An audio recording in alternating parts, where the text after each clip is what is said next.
মিরালি চোখে দেখে না। আগে আবছা আবছা দেখতো, দুপুরের রোদের দিকে তাকালে হলুদ কিছু ভাসতো চোখে। গত 2 বছর ধরে তাও ভাসছে না। চারদিকে সীমাহীন অন্ধকার। তার বয়স প্রায় 70। এই বয়সে চোখ কান নষ্ট হতে শুরু করে, পৃথিবীর শব্দ ও বর্ণহীন হতে থাকে। কিন্তু তার কান এখনো ভালো, বেশ ভালো। ছোট নাতনিটি যতবার কেঁদে ওঠে ততবারই সে বিরক্ত মুখে বলে, চুপ, শব্দ করিস না। মিরালি আজকাল শব্দ সহ্য করতে পারে না। মাথার মাঝখানে কোথায় যেন ঝনঝন করে। চোখে দেখতে পেলেও বোধহয় এমন হতো। আলো সহ্য হতো না। বুড়ো হওয়ার অনেক যন্ত্রণা। সবচেয়ে বড় যন্ত্রণা, রাত দুপুরে বাইরে যেতে হয়। একা একা যাওয়ার উপায় নেই। তাকে তলপেটের প্রবল চাপ নিয়ে মিহি সুরে ডাকতে হয়, বদি, ও বদি, বদিউজ্জামান। বদিউজ্জামান তার বড় ছেলে। মধুবন বাজারে তার একটি মণিহারি দোকান আছে। রোজ সন্ধ্যায় দোকান বন্ধ করে 7 মাইল হেঁটে সে বাড়ি আসে। পরিশ্রমের ফলে তার ঘুম হয় গাঢ়। সে সাড়া দেয় না। মীর আলী ডেকেই চলে, বদি, ও বদি, বদিউজ্জামান। জবাব দেয় তার ছেলে বউ অনুফা। অনুফার গলার স্বর অত্যন্ত তীক্ষ্ণ। সেই তীক্ষ্ণ স্বর কানে এলেই মীর আলীর মাথা ধরে। তবুও সে মিষ্টি সুরে বলে, ও বউ, একটু বাইরে যাওয়ার দরকার, বদিরে উঠাও। অনুফা তার স্বামীকে জাগায় না, নিজেই কুপে হাতে এগিয়ে এসে শ্বশুরের হাত ধরে। বড় লজ্জা লাগে মীর আলীর, কিন্তু উপায় কি? বুড়ো হওয়ার অনেক যন্ত্রণা, অনেক কষ্ট। মীর আলী নরম সুরে বলে, চাঁদনি রাইত নাকি ও বউ? জি না, চোখে ফরস ফরস লাগে, মনে হয় চাঁদনি। না, চাঁদনি না, এইখানে বসেন, এই নেন বদনা। আনুফা দূরে সরে যায়। মীর আলী ভারমুক্ত হয়। অন্যরকম একটা আনন্দ হয় তার। ইচ্ছা করে আরো কিছুক্ষণ বসে থাকে। আনুফা ডাকে, আব্বাজান, হইছে? হুঁ, উঠেন। বসে আছেন কেন? ফজরের ওয়াক্তে দেরি কত? দেরি আছে, আব্বাজান উঠেন। মীর আলী আনুফার সাহায্য ছাড়াই উঠোনে ফিরে আসে। দক্ষিণ দিক থেকে সুন্দর বাতাস দিচ্ছে। রাতের দ্বিতীয় প্রহর শেষ হয়েছে বোধহয়। মীর আলী হৃষ্ট গলায় বলে, রাইত বেশি বাকি নেই। আনুফা জবাব দেয় না, হাই তোলে। একটা জল চৌকি দাও, উঠোনে বইয়া থাকি। দুপুর রাইতে উঠোনে বইবেন কি? যান, ঘুমাইতে যান। মীর আলী বাধ্য ছেলের মতো বিছানায় শুয়ে পড়ে। একবার ঘুম ভাঙলে বাকি রাতটা তার জেগে কাটাতে হয়। সে বিছানায় বসে ঘরের স্পষ্ট অস্পষ্ট সব শব্দ মন দিয়ে শোনে। বদি খুক খুক করে কাশছে। টিনের চালে ঝটপট শব্দ। কিসের শব্দ? বানর। চৌকির নিচে সবগুলো হাঁস একসঙ্গে প্যাক প্যাক করলো। বাড়ির পাশে শিয়াল হাঁটাহাঁটি করছে বোধহয়। পরিবাণও কেঁদে উঠল, দুধ খেতে চায়। অনুফা দুধ দেবে না, চাপা গলায় মেয়েকে শাসাচ্ছে। বদি আবার কাশছে। ঠান্ডা লেগেছে নাকি? পরশুদিন ভিজে বাড়ি ফিরেছে। বদির কথা শোনা যাচ্ছে, ফিসফিস করে কি যেন বলছে।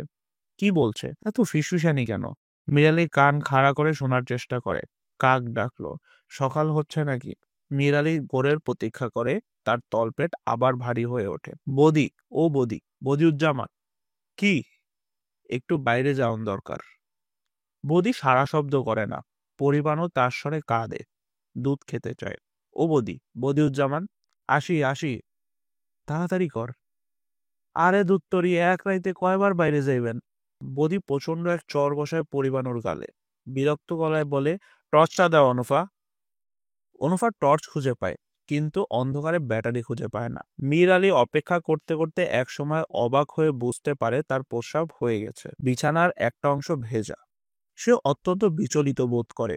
এরকম তার আগে কখনো হয়নি।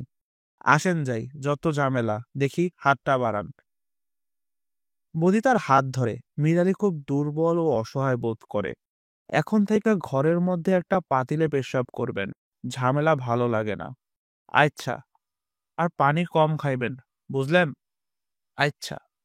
বদি তাকে উঠোনের এক মাথায় বসিয়ে দেয়। মীর আলী প্রস্রাব করার চেষ্টা করে। প্রস্রাব হয় না, ভোঁতা একটা যন্ত্রণা হয়। বদি হাঁক দেয়, কি হয়েছে, রাইড শেষ করবেন নাকি? আর ঠিক তখন মীর আলীর সামনে দিয়ে সরসর শব্দ করে কিছু একটা চলে যায়। কি এটা? সাপ? মীর আলীর দেখতে ইচ্ছা করে। আরে, বিষয় কি, ঘুমায়া পড়ছেন নাকি? না, একটা সাপ গেল সামনে দিয়া। আরে দুত্তরি, সাপ, উঠেন দেখি। মনে হয় জাতি সাপ, বিরাট লম্বা মনে হইল। আরে দুত, উঠা বসেন। মীর আলী উঠে দাঁড়ায়। আর ঠিক তখন আজান হয়। মীর আলী হাসি মুখে বলে, আজান দিছে ও বদি, আজান দিছে। দিছে দেও, ঘরে চলেন। এখন আর ঘরে গিয়ে কি কাম, গোসলের পানি দে, গোসল সেরা নামাজটা পড়ি। বদি বিরক্ত গলায় বলে, অজু কইরা নামাজ পড়েন, গোসল কেন? শরীরটা পাক না, না পাক শরীর। আপনি থাকেন বইয়া, অনুফারে পাঠাই, যত ঝামেলা। বদির তার বাবাকে একটা জলচৌকির উপর বসিয়ে ভিতরে চলে যায়, আর আসে না। পরিবাণু ঘ্যান ঘ্যান করে কাঁদে, মিরালি বসে থাকে চুপচাপ। তার কিছুক্ষণ পর 50 জন সৈন্যের ছোট্ট একটি দল গ্রামে এসে ঢোকে। মার্চ টার্চ না, এলোমেলোভাবে চলা, তাদের পায়ের বুটে কোনো শব্দ হয় না। তারা যায় মিরালের বাড়ির সামনে দিয়ে এবং তাদের একজন মিরালের চোখে 5 ব্যাটারির টর্চের আলো ফেলে। মিরালি কিছু বুঝতে পারে না, শুধু উঠোনে বসে থাকা কুকুরটা তার স্বরে ঘেউ ঘেউ করতে থাকে। মিরালি ভীত স্বরে ডাকে, বদি, ও বদি, বদিউজ্জামান। কুকুরটি একসময় আর ডাকে না। দলটির পেছনে পেছনে কিছু দূর গিয়ে থমকে দাঁড়ায়, তারপর দ্রুত ফিরে আসে মিরালির কাছে। মিরালি উঁচু গলায় ডাকে, ও বদি, বদিউজ্জামান। কি হইছে? বেহুদা চিল্লান কেন?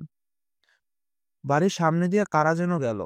আরে দুত্তরি, যত ফালতু ঝামেলা, চুপ কইরা বয়ে থাকেন। মিরালি চুপ করে যায়। চুপ করে থাকে কুকুরটিও। নিম্নশ্রেণীর প্রাণীরা অনেক কিছু বুঝতে পারে। তারা টের পায় গ্রামের নাম নীলগঞ্জ। 1 মে 1971।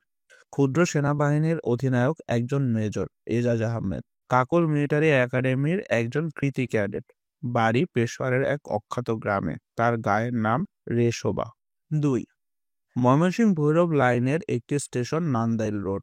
ছোট্ট গরিব স্টেশন, মেল ট্রেন থামে না। লোকাল ট্রেন মিনিটখানেক আগেই ফ্ল্যাগ উড়িয়ে পালিয়ে যায়। স্টেশনের বাইরে ইট বিছানো রাস্তায় 4-5টা রিক্সা ঠুনঠুন করে ঘন্টা বাজিয়ে যাত্রী খোঁজে।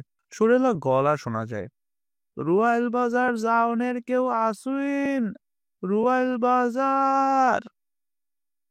রুয়াইল বাজার এই অঞ্চলের সবচেয়ে বড় বাজার। নান্দাইল রোড থেকে সোজা উত্তরে 10 মাইল।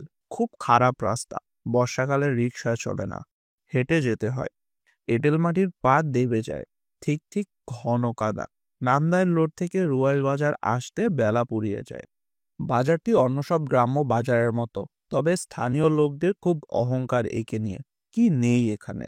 ধান চালের আড়ত আছে, পাটের গুদাম আছে, ধান ভাঙানোর কল আছে, চায়ের দোকান আছে, এমনকি রেডিও সার্ভার একজন কারিগর পর্যন্ত আছে। গ্রামের বাজারে এর চেয়ে বেশি কি দরকার?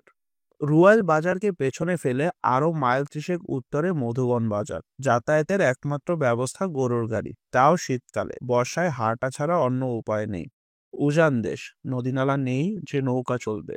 মধুবন বাজার পেছনে ফেলে পূব দিকে 7-8 মাইল গেলে ঘন জঙ্গল, স্থানীয় নাম মধুবনের জংলা মাঠ। বেশ কিছু গাব ও ডেফল জাতীয় অন্তঃশ্রেণীর গাছও আছে। জংলা মাঠের এক অংশ বেশ নিচু, সেখানে মোর্তা ধানের ঘন অরণ্য। শীতকালে সেই সব মোর্তা কেটে এনে পাটি বোনা হয়। পাকা লটকনের খোঁজে বালক বালিকারা বনের ভেতরে ঘুরে বেড়ায়, কিন্তু বর্ষাকালে কেউ যায় না সেদিকে। খুব সাপের উপদ্রব।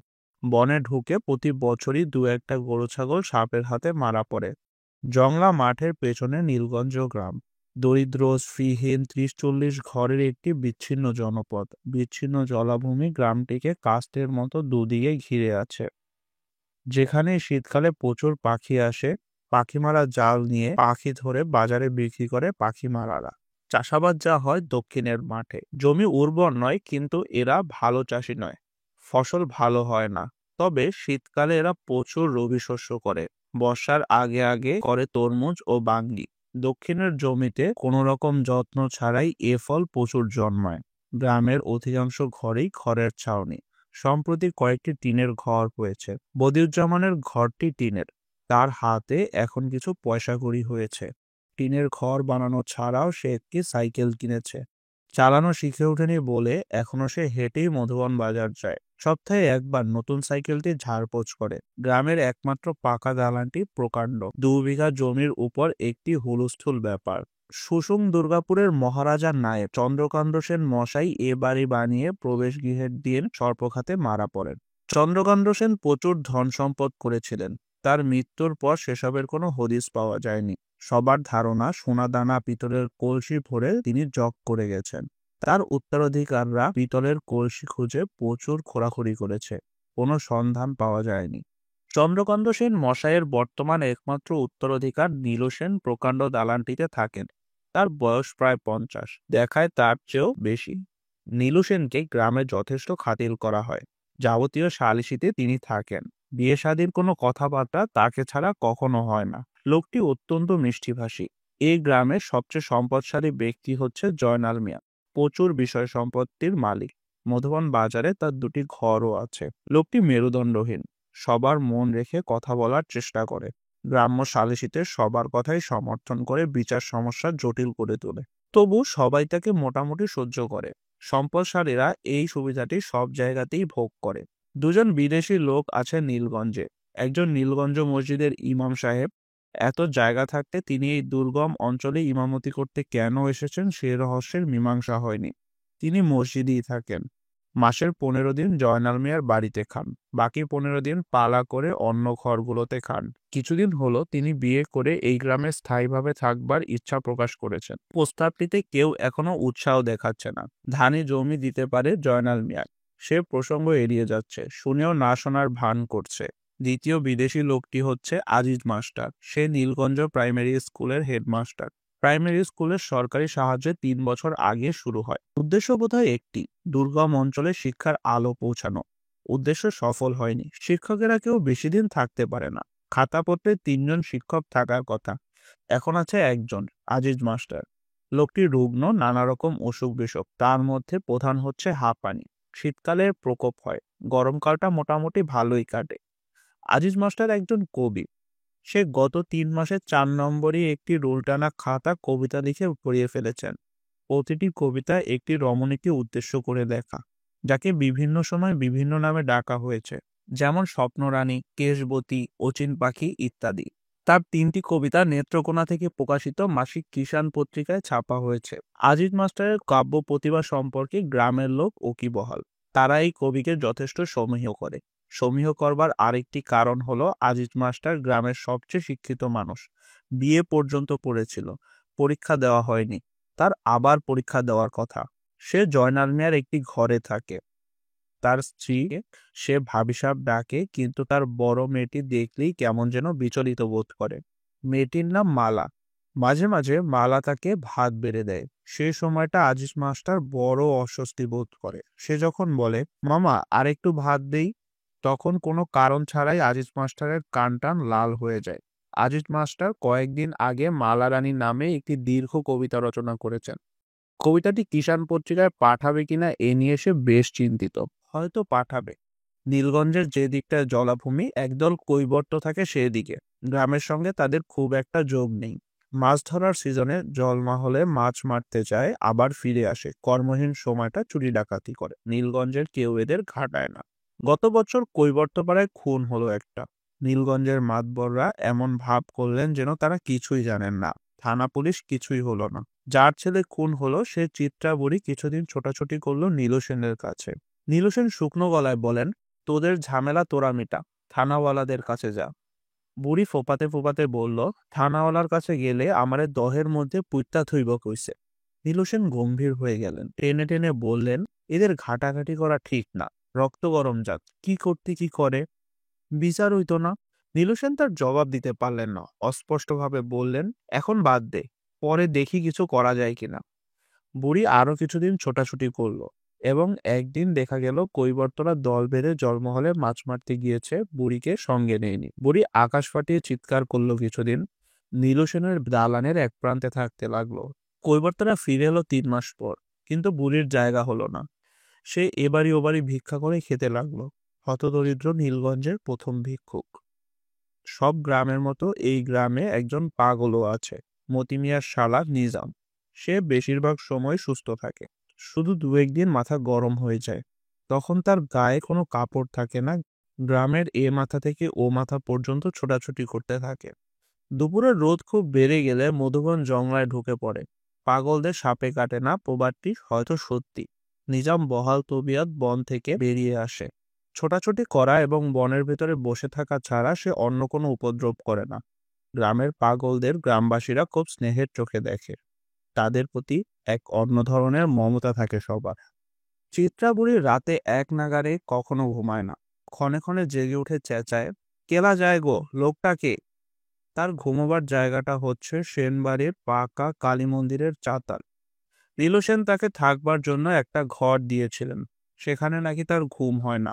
দেবী মূর্তির পাশে সে বোধহয় এক ধরনের নিরাপত্তা বোধ করে। গভীর রাতে দেবীর সঙ্গে তার অন্তরঙ্গ কথাবার্তা হয়, যেমন, দেখছিস সে মা কালী, আমার পুতেরে যে মারছে, তুই তার কলিজাটা টাইনা খা, তরে আমি জোড়া পাঠা দিমো, বুক চিরা রক্ত দিমো, হেই মা কালী, দেখিস সে বেটি, দেখিস। মা কালী কিছু শোনেন কিনা বলা মুশকিল, কিন্তু চিত্রাবলীর ধারণা তিনি শোনেন, এবং তিনি যে শুনেছেন তার নমুনাও দেন। যেমন এক রাত্রিতে খলখল হাসির শব্দ শোনা গেল, বুড়ির রক্ত জল হয়ে যাওয়ার মতো অবস্থা। সে কাপা গলায় ডাকল, হে মা। হাসির শব্দ দ্বিতীয়বার আর শোনা গেল না। দেবীরা তাদের মহিমা বারবার দেখাতে আসেন না। চিত্রাবলী আজ রাতেও মা কালীর সঙ্গে সুখ দুঃখের অনেক কথা বলল, জোড়া পাঠার আশ্বাস দিয়ে ঘুমোতে গেল। তারপর জেগে উঠে চেঁচালো, কেলা যায় গো, লোকটা কে? কেউ জবাব দিল না, কিন্তু বুড়ির মনে হলো অনেকগুলো মানুষ যেন এদিকে আসছে, শব্দ করে পা ফেলছে, হু হা হু হা এরকম একটা আওয়াজও আসছে। ডাকাত নাকি? চিত্রাবুড়ি ভয়ে কাঠ হয়ে গেল। তার চোখের সামনে দিয়ে মিলিটারি দলটি পার হলো। আলো কম, স্পষ্ট কিছু দেখা যাচ্ছে না। চিত্রাবুড়ি কিছু বুঝতে পারল না। এরা কারা? এত রাত্রে কোত্থেকে এসেছে? বুড়ি দেখলো সেনবাড়ির সামনে দাঁড়িয়ে বেশ কয়েকবার টর্চের আলো ফেলল। এর মানে কি ডাকাত? কিন্তু সেনবাড়িতে ডাকাত আসার কথা নয়, সেনরা এখন হতদরিদ্র। এই বিশাল বাড়ির ইটগুলো ছাড়া আর কিছুই নেই। ওরা আবার চলতে শুরু করেছে। জুম্মাঘরের কাছে এসে আবার সেনবাড়ির উপর টর্চের আলো ফেললো। কোন দিকে যাচ্ছে? কৈবর্তপাড়ার দিকে? ওদের আগেভাগে খবর দেওয়া দরকার। সেনবাড়ির পেছনের দিক দিয়ে ছুটে গিয়ে খবর দেবে। চিত্রা বুড়ির সমস্ত ব্যাপারটা অস্বাভাবিক লাগছে। এই রাতের বেলা দল ভেদে এরা কেন আসবে? না, কৈবর্তপাড়ার দিকে যাচ্ছে না। জুম্মাঘর পেছনে ফেলে এরা সড়কে উঠে গেল। টর্চের আলো এখন আর ফেলছে না। বুড়ির মনে হলো এরা স্কুল ঘরের দিকে যাচ্ছে। আজিজ মাস্টারকে খবর দেওয়া দরকার, কিন্তু তারও আগে খবর দেওয়া দরকার কৈবর্তপাড়ায়। বিপদের সময় নিজের গোত্রের মানুষের কথাই প্রথম মনে পড়ে। চার পাঁচটা কুকুর একসঙ্গে চেঁচাচ্ছে, এরা কিছু টের পেয়েছে। কুকুর বেড়াল অনেক কিছু আগে ভাগে জানে। বুড়ি কালী মন্দিরের চাতাল থেকে নেমে এলো। সে কোন দিকে যাবে মনস্থির করতে পারছে না। গ্রামে মিলিটারি ঢুকেছে, এটা প্রথম বুঝতে পারলেন নীলগঞ্জের মসজিদের ইমাম। পাকা মসজিদের সিঁড়িতে দাঁড়িয়ে তিনি সূরা ইয়াসিন পড়ছিলেন। আজান দেওয়ার আগে তিনি 3বার সূরা ইয়াসিন পড়েন। তৃতীয়বার পড়বার সময় অবাক হয়ে পুরো দলটাকে দেখলেন। এরা স্কুল ঘরের দিকে যাচ্ছে। প্রথম কয়েক মুহূর্ত তিনি ব্যাপারটা বুঝতেই পারলেন না। সূরা ইয়াসিন শেষ করে দীর্ঘ সময় মসজিদের সিঁড়িতে বসে রইলেন। অন্ধকার এখনো কাটেনি। পাকপাখালি ডাকছে। ইমাম সাহেব মনস্থির করতে পারছেন না, এখানে বসে থাকবেন না খবর দেওয়ার জন্য ছুটে যাবেন। কিছুক্ষণ পর তার মনে হলো সিঁড়িতে এরকম প্রকাশ্যে বসে থাকা ঠিক না, মসজিদের ভেতরে থাকা দরকার। কিন্তু নীলগঞ্জ মসজিদে তিনি কখনো একা ঢোকেন না। এই মসজিদে জিন নামাজ পড়ে, এরকম একটা প্রবাদ আছে, অনেকেই দেখেছে। তিনি অবশ্য এখনো দেখেননি, কিন্তু তার ভয় করে। একা বসে থাকতে থাকতে তার মনে হলো এই যে তিনি দেখলেন একদম মিলিটারি, এটা চোখের ভুল না তো?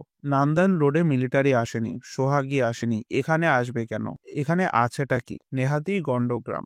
ইমাম সাহেব ইউনিয়ন বোর্ডের রাস্তায় এসে দাঁড়ালেন। স্কুলঘর বাঁশবনের আড়ালে পড়েছে, কিছুই দেখা যাচ্ছে না। মুসল্লিরা কেউ আসছে না কেন? নাকি মিলিটারির খবর জেনে গেছে সবাই? তার প্রবল ইচ্ছা হতে লাগলো নামাজ না পড়েই ঘরে ফিরে যেতে।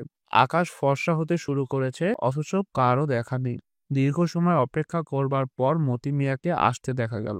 মতি মিয়া একটা মামলায় জড়িয়ে ইদানিং ধর্মকর্মে অতিরিক্ত রকমের উৎসাহী হয়ে পড়েছে। ইমাম সাহেব নিচু গলায় বললেন, এই মতি, কিছু দেখলা? কি দেখমু? কিসের কথা কন? কিছু দেখো নাই? না, বিষয়টা কি? ইমাম সাহেব আর কিছু না বলে চিন্তিত ভঙ্গিতে আজান দিতে গেলেন।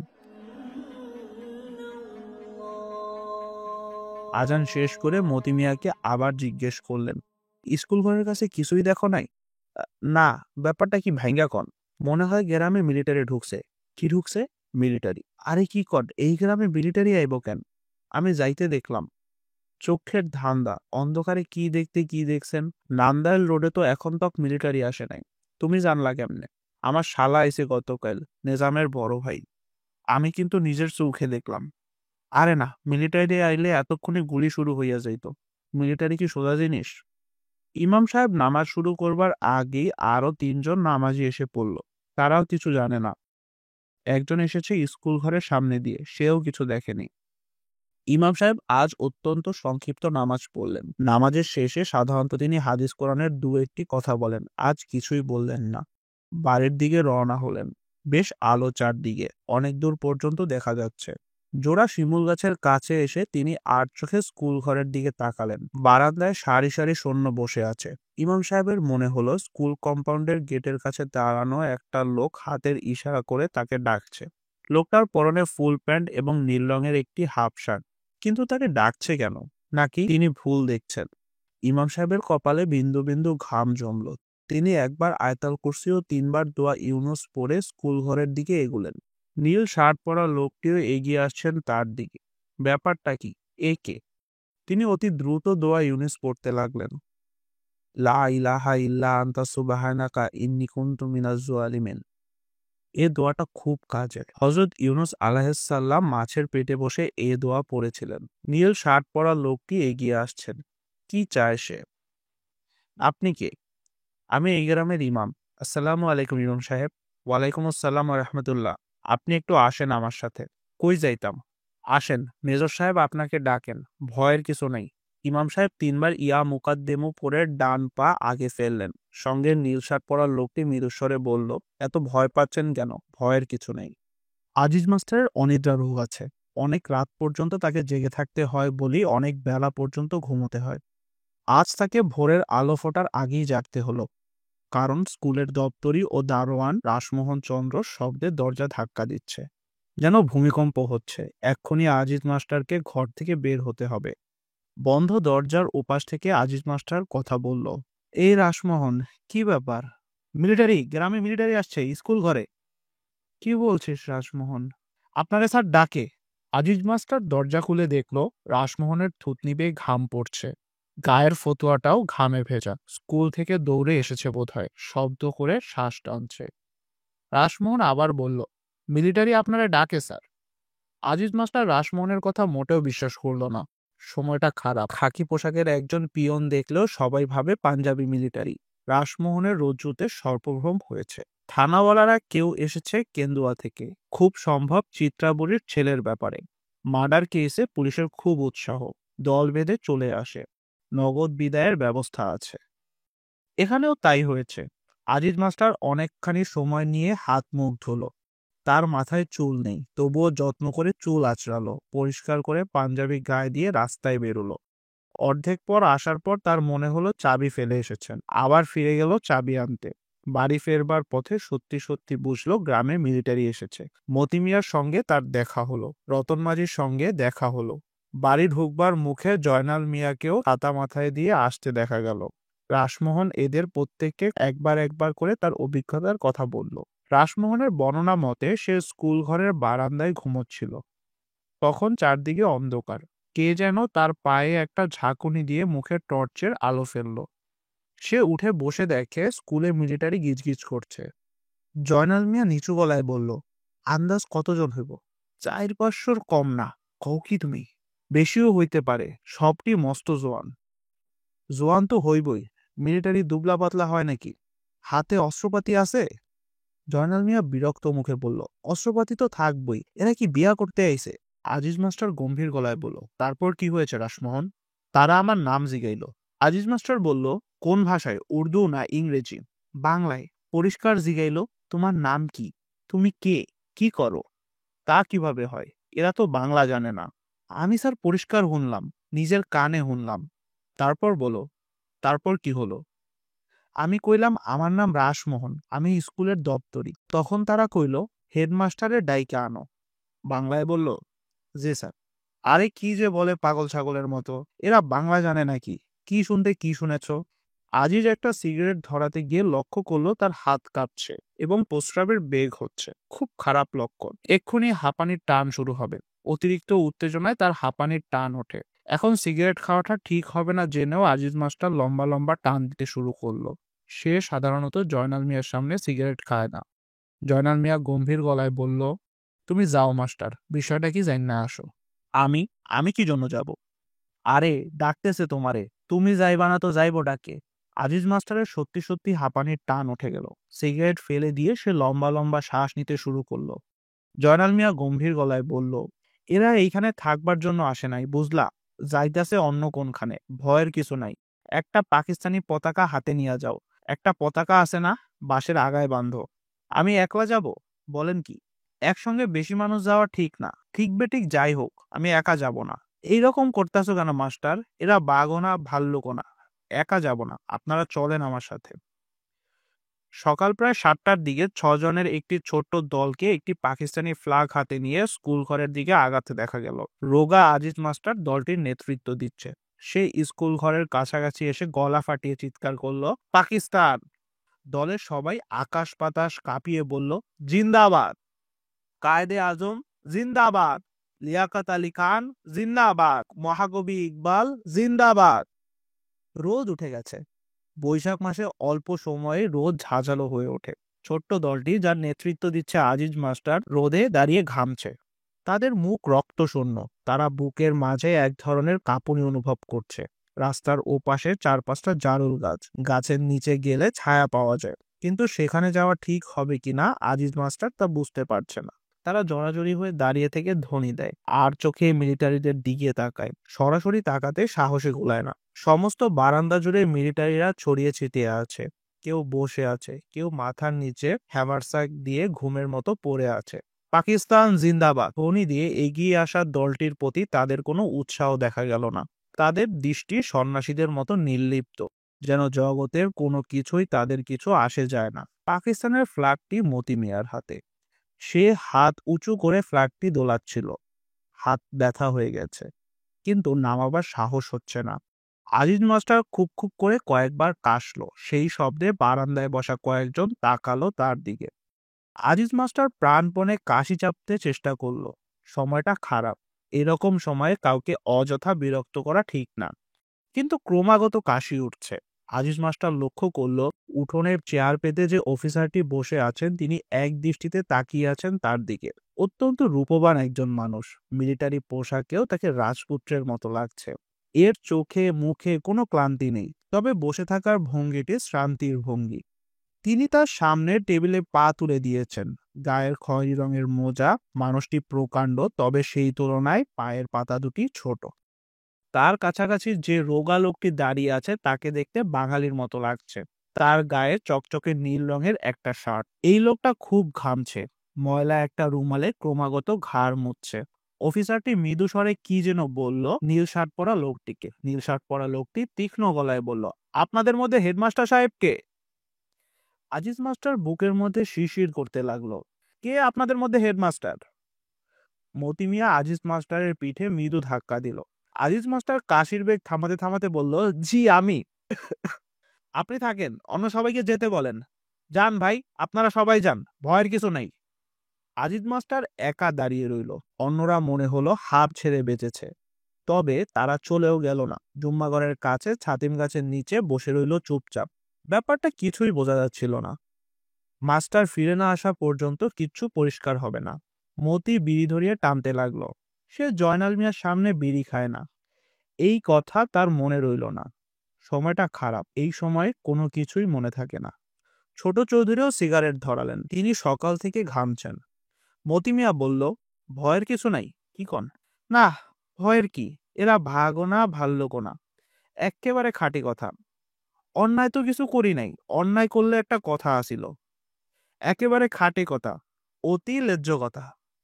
জয়নাল মিয়া উৎসাহিত বোধ করে। মতি বলল, নীলু চাচার বাড়ির যাই চলেন। কথাটা তার খুব মনে ধরে, কিন্তু আজিজ মাস্টার ফিরে না আসা পর্যন্ত নড়তেও ইচ্ছে করে না। রোদ চড়তে শুরু করে। ছাতিম গাছের নিচে একটি দুটি করে মানুষ জমতে শুরু করে। সবার মধ্যে একটা চাপা উত্তেজনা। ঝা ঝা করছে রোদ। উত্তরবঙ্গে বোরো ধান পেকে আছে, কাটতে হবে। কিছু কিছু জমিতে পাট দেওয়া হয়েছে। ক্ষেত নিড়ানির সময় এখন। দক্ষিণবঙ্গে আউশ বোনা হবে, কিন্তু আজ মনে হয় এই গ্রামের কেউ কোথাও যাবে না।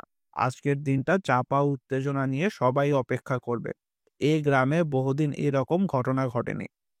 বদিকে দেখা গেল ফর্সা জামা গা দিয়ে হনহন করে আসছে। তার বগলে ছাতা। ছাতিম গাছের নিচে একসঙ্গে এতগুলো মানুষ দেখে হকচকিয়ে গেল। বিষয় কি? মতিমিয়া ঠান্ডা গলায় বলল, জানো না কিছু? কি জানো? আরে মুসিবত, জান লইয়া টানাটানি, আর কিছুই জানো না? বদি চিন্তিত ভঙ্গিতে তাকায়, কিছু বুঝতে পারে না। জয়নাল মিয়া ঠান্ডা গলায় বলে, গ্রামে মিলিটারি আইছে। এইটা কি কন? এইখানে মিলিটারি আইব কেন? স্কুল ঘরে গিয়া নিজের চোখে দেখো, আজিজ মাস্টারে রাইখা দিছে। হ্যাঁ, আজ মধুবনে গিয়া কাম নাই, বাড়ির যাও। বদি রাস্তার উপর বসে পড়ে, ফিসফিস করে বলে, কি সর্বনাশ। জয়নাল মিয়া বিরক্ত হয়ে বলে, সর্বনাশের কি আছে? আমরা কি করলাম? কিছু করছি আমরা? বদি মুখ লম্বা করে বসে থাকে, সময় মৃদু স্বরে বলে, মুসলমানের জন্য ভয়ের কিছু নাই। এরা মুসলমানদের খুব খাতির করে, তবে পাক্কা মুসলমান হওয়া লাগে। 4 কলেমা জিজ্ঞেস করে। সবাই মুখ চাওয়াচাই করে। 4 কলেমা কারো জানা নেই। বদি উৎসাহিত হয়ে বলল, সুন্নত হইছে কিনা এটাও দেখে, কাপড় খুইল্লা দেখে। তুমি জানলা কেমনে? নান্দাইল রোডে হুনছি, সুন্নত না থাকলে দুম গল্লি। কও কি তুমি? মিলিটারি মানুষ, রাগ বেশি, আমরার মতো না, রাগ উঠলেই দুম। বদি একটি বিড়ি ধরিয়ে দ্রুত টানতে থাকে। তার মধুবনে যাওয়া অত্যন্ত দরকার। কে জানে, হয়তো মধুবনেও মিলিটারি এসে দোকানপাট জ্বালিয়ে দিয়েছে। সে উঠে দাঁড়ালো। মতিমিয়া বলল, যাও কই? বদি তার উত্তর না দিয়ে উল্টো দিকে হাঁটা শুরু করলো।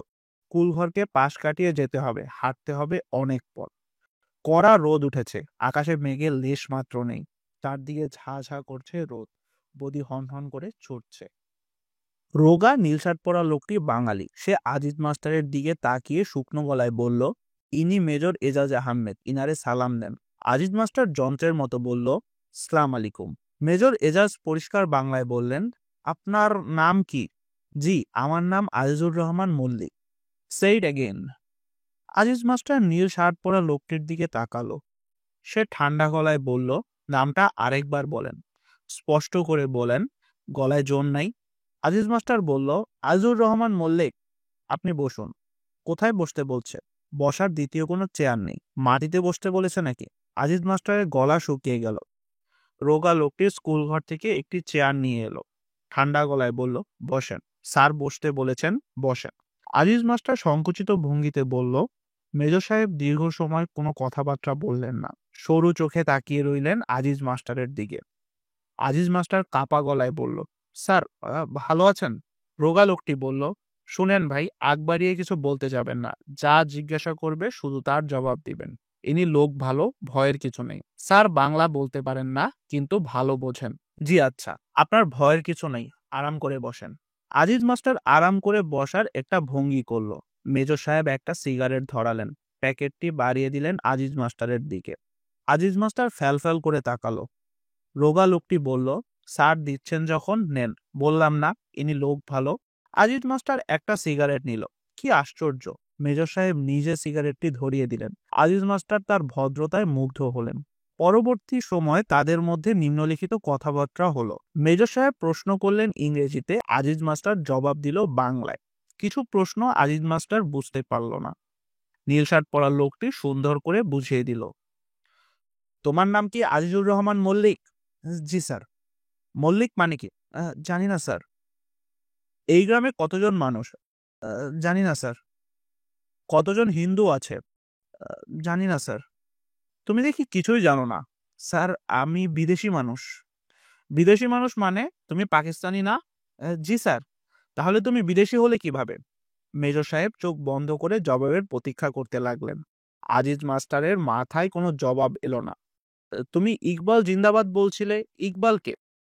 কবি ইকবাল, বড় কবি, মহাকবি। তুমি তার কবিতা পড়েছ? জি না স্যার। পড়ো নাই? চীন ও আরব হামারা, সারা জাহা হ্যায় আমারা? জি না স্যার। মেজর সাহেব আরেকটি সিগারেট ধরালেন। কিছুক্ষণ বিশ্রাম নিলেন। আজিজ মাস্টার লক্ষ্য করলো লোকটিকে দূর থেকে যত অল্প বয়স্ক মনে হচ্ছিল, আসলে তার বয়স তত অল্প নয়। চোখের নিচে কালি, কপালের চামড়ায় সূক্ষ্ম ভাঁজ। কত বয়স হতে পারে? 35-এর কম নয়। আজিজ মাস্টারের বয়স 38। এই লোকটি তার চেয়ে 3 বছরের ছোট। অথচ এই লোকটির সামনে নিজেকে কেমন কেচোর মতো লাগছে। মেজর সাহেব নড়ে চড়ে বসলেন, পা থেকে মোজা জোড়া টেনে খুলে ফেললেন। আবার প্রশ্ন শুরু করলেন, এই গ্রামে কোনো দুষ্ট লোক আছে? জি না স্যার। মুক্তিবাহিনী আছে? জি না স্যার। তুমি ঠিক জানো? জি স্যার, এই গ্রামের সবাইকে আমি চিনি। তোমার ধারণা এই গ্রামে মুক্তিবাহিনী নেই? জি না। মেজর সাহেব মৃদু হাসলেন। কেন হাসলেন কে জানে। তিনি কি বিশ্বাস করছেন না? আজিজ মাস্টার আবার বললেন, মুক্তিবাহিনী নাই স্যার। শেখ মুজিবের লোকজন আছে? জি না স্যার। তুমি জি না স্যার ছাড়া অন্য কিছু বলছো না কেন? তুমি কি ভয় পাচ্ছ? ভয় পাচ্ছ তুমি? জি না স্যার। গুড, ভয় পাওয়ার কিছু নেই। আমার দিকে ভালো করে তাকাও, তাকাও ভালো করে। আজিজ মাস্টার তাকালো। মেজর সাহেবের চোখ দুটি তার কাছে একটু নীলচে মনে হলো। বিড়াল চোখও নাকি? আমাকে দেখে কি মনে হয় আমি খারাপ লোক? জি না স্যার। কফি খাবে? আজিজ মাস্টার চোখ তুলে তাকালো। রোগা লোকটি বলল, খেতে চাইলে বলেন খাবো। আমার দিকে তাকান কেন? অভ্যাস না থাকলে বলেন খাবো না, ব্যাস। বারবার আমার দিকে তাকাবেন না। কি কফি খাবে? জি না স্যার। না কেন? খাও, কফি তৈরি হচ্ছে। তুমি কি কফির সঙ্গে ক্রিম খাও? আজিজ মাস্টার না বুঝেই মাথা নাড়ল। কফি এসে পড়ল কিছুক্ষণের মধ্যে। অতি বিস্বাদ জিনিস। আজিজ মাস্টার চুকচুক করে কফি খেতে লাগলো। কাপ নামিয়ে রাখার সাহস পেল না। বুঝলে আজিজ, পাকিস্তানি মিলিটারির নামে আজগুবি সব গল্প ছড়ানো হচ্ছে। আমরা নাকি কোথায় কুড়াল দিয়ে কুপিয়ে 2 মুক্তিবাহিনীর ছেলেকে মেরেছি। গল্পটা তোমার বিশ্বাস হয়? আজিজ মাস্টার জবাব দিল না। মেজর সাহেব অনেক সময় নিয়ে সিগারেট ধরালেন। তারপর ঠান্ডা গলায় বললেন, আমরা কুঠুরে হলে সেটা করতাম। আমরা তো কুঠুরে নয়, আমরা সৈনিক। আমরা গুলি করে মারবো, ঠিক না? জি স্যার। হিন্দুস্তান বেতারে এসব প্রচার চালাচ্ছে এবং অনেকেই এসব শুনছে, ঠিক না? বলো ঠিক বলছি কিনা? জি স্যার, ঠিক। আজিজ মাস্টারের গলায় কফি আটকে গেল। তার আছে এবং সে স্বাধীন বাংলা বেতার শোনে। কি আছে? কি আছে? জি স্যার। কিন্তু তুমি নিশ্চয়ই শোনো না। মাঝে মাঝে শুনি স্যার। শুনলেও নিশ্চয়ই ওগুলো বিশ্বাস করো না, ঠিক না? মাঝে মাঝে বিশ্বাস হয়। আজিজ? জি স্যার। তুমি একজন সৎ লোক, অন্য কিছু হলে বলতো বিশ্বাস হয় না। আমার মনে হয় তুমি মিথ্যা একেবারেই বলতে পারো না। আচ্ছা, এখন বলো, আর কার ট্রানজিস্টার আছে? নীলু সেনের আছে, জয়নাল মিয়ার আছে। ওরা কেমন লোক?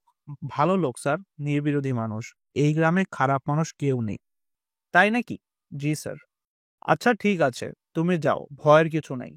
আজিজ মাস্টার উঠে দাঁড়ালো। তার মনে হলো মেজর সাহেব একজন বিশিষ্ট ভদ্রলোক। সালাম আলাইকুম স্যার। ওয়ালাইকুম সালাম। আজিজ মাস্টারের কেন যেন মনে হলো এক্ষুনি তাকে আবার ডাকা হবে। সে এগোতে লাগলো খুব সাবধানে, কিন্তু কেউ তাকে ডাকলো না। প্রায় 30 গজের মধ্যে যাওয়ার পর সে ভয়ে ভয়ে একবার পেছনে তাকালো। মেজর সাহেব তীক্ষ্ণ দৃষ্টিতে তাকিয়ে আছেন। তার সঙ্গে রোগা লোকটিও চিন্তিত মুখে তাকিয়ে আছে। আজিজ মাস্টারের বুক ধক করে উঠল। কেন উঠল কে জানে। একবার পিছনে ফিরে আবার মুখ ফিরিয়ে চলে যাওয়া যায় না। আজিজ মাস্টার দ্বিতীয়বার বলল, সালাম আলাইকুম। মেজর সাহেব তখন তাকে হাত ইশারা দিয়ে ডাকলেন। নীল শার্ট পরা লোকটি বলল, এই যে মাস্টার সাহেব, এদিকে আসেন ভাই, স্যার ডাকেন। আজিজ মাস্টার ফিরে গেল। মেজর সাহেব হাসি মুখে বললেন, শুনলাম তুমি কবিতা লেখো। আজিজ মাস্টার বেকুবের মতো তাকালো। সে কিছুই বুঝতে পারছে না। এখানকার মসজিদের যে ইমাম সাহেব আছে তার কাছে শুনলাম। তার সঙ্গে আমার কথা হয়েছে। তুমি কি সত্যি কবিতা লেখো? জি স্যার। বেশ, একটা কবিতা শোনাও। কবিতা আমি পছন্দ করি। শোনাও একটা কবিতা। আজিজ মাস্টার তাকালো নীলশার্ট পরা লোকটির দিকে। সে শুকনো গলায় বলল, স্যার শোনাতে বলছে, শোনান। চেয়ারে বসেন, বসে শোনান, ভয়ের কিছু নাই। আজিজ মাস্টার হতভম্ব হয়ে তাকিয়ে রইল। মেজর সাহেব বললেন, বলো বলো, সময় নষ্ট করার কোনো মানে হয় না, লেটেস্ট কবিতা বলো। আজিজ মাস্টার যন্ত্রের মতো 4 লাইন বলে গেল। আজি এ নিশীথে তোমারে পড়িছে মনে, হৃদয়ের যাতনা উঠেছে জাগিয়া ক্ষণে ক্ষণে। তুমি সুন্দর, চেয়ে থাকি তাই কল্পলোকের চোখে, ভালোবাসা ছাড়া নাই কিছু আর মোর মরুময় বুকে। নীল শার্ট সেটি অনুবাদ করে দিল। মেজর সাহেব বললেন, এটিই তোমার লেটেস্ট? জি স্যার। ভালো হয়েছে, বেশ ভালো। তা মেয়েটি কে? জি স্যার। কবিতার মেয়েটি কে? ওর নাম কি? মালা। মেয়েটি এখানেই থাকে? আজিজ মাস্টারের কপালে ঘাম মুছল। শুকনো গলায় বলল, এইখানেই থাকে। তোমার স্ত্রী নাকি? জি না স্যার, আমি বিয়ে করিনি। এই মেয়েটিকে বিয়ে করতে চাও? আজিজ মাস্টার ঢোক গিলল। বলে কি এই লোক? কি বলো, চুপ করে আছো কেন? নাকি মেয়ের বাবা তোমার মতো বুড়োর কাছে বিয়ে দিতে চায় না? আজিজ মাস্টার খুব খুব করে কাশতে লাগলো। নীল শার্ট তীক্ষ্ণ গলায় বলল, স্যারের কথা জবাব দেন, স্যার রেগে যাচ্ছেন। মেজর সাহেব কৌতূহলী হয়ে তাকালেন। তার চোখ দুটি খুশি খুশি। বলো, মেয়েটির বয়স কত? বয়স কম। কত? 13-14।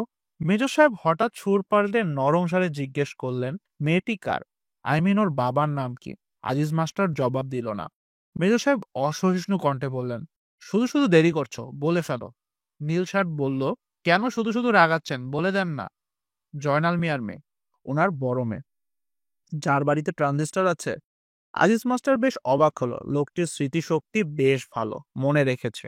তুমি এখন আর আগের মতো স্বতঃস্ফূর্তভাবে কথা বলছো না, প্রতিটি প্রশ্ন দুবার করে করতে হচ্ছে। কারণ কি? আজিজ মাস্টার জবাব দিল না। তুমি কি আমার উপর রাগ করেছো?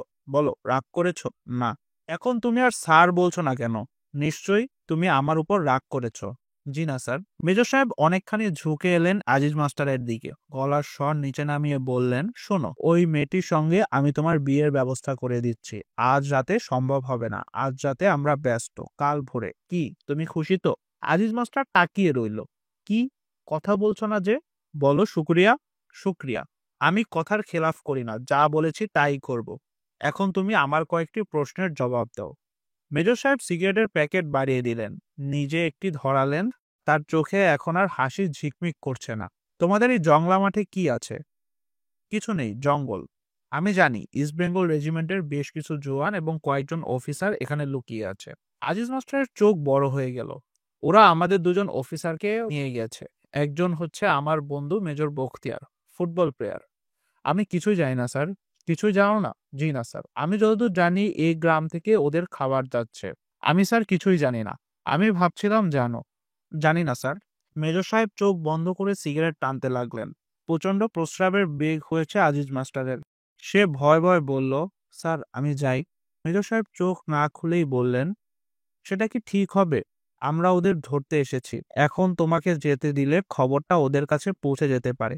পারে না? আজিজ মাস্টার ঢোক গিলল। তুমি ওই ঘরে আজ রাতটা কাটাও। আমরা অপারেশন শুরু করব বিকালের দিকে।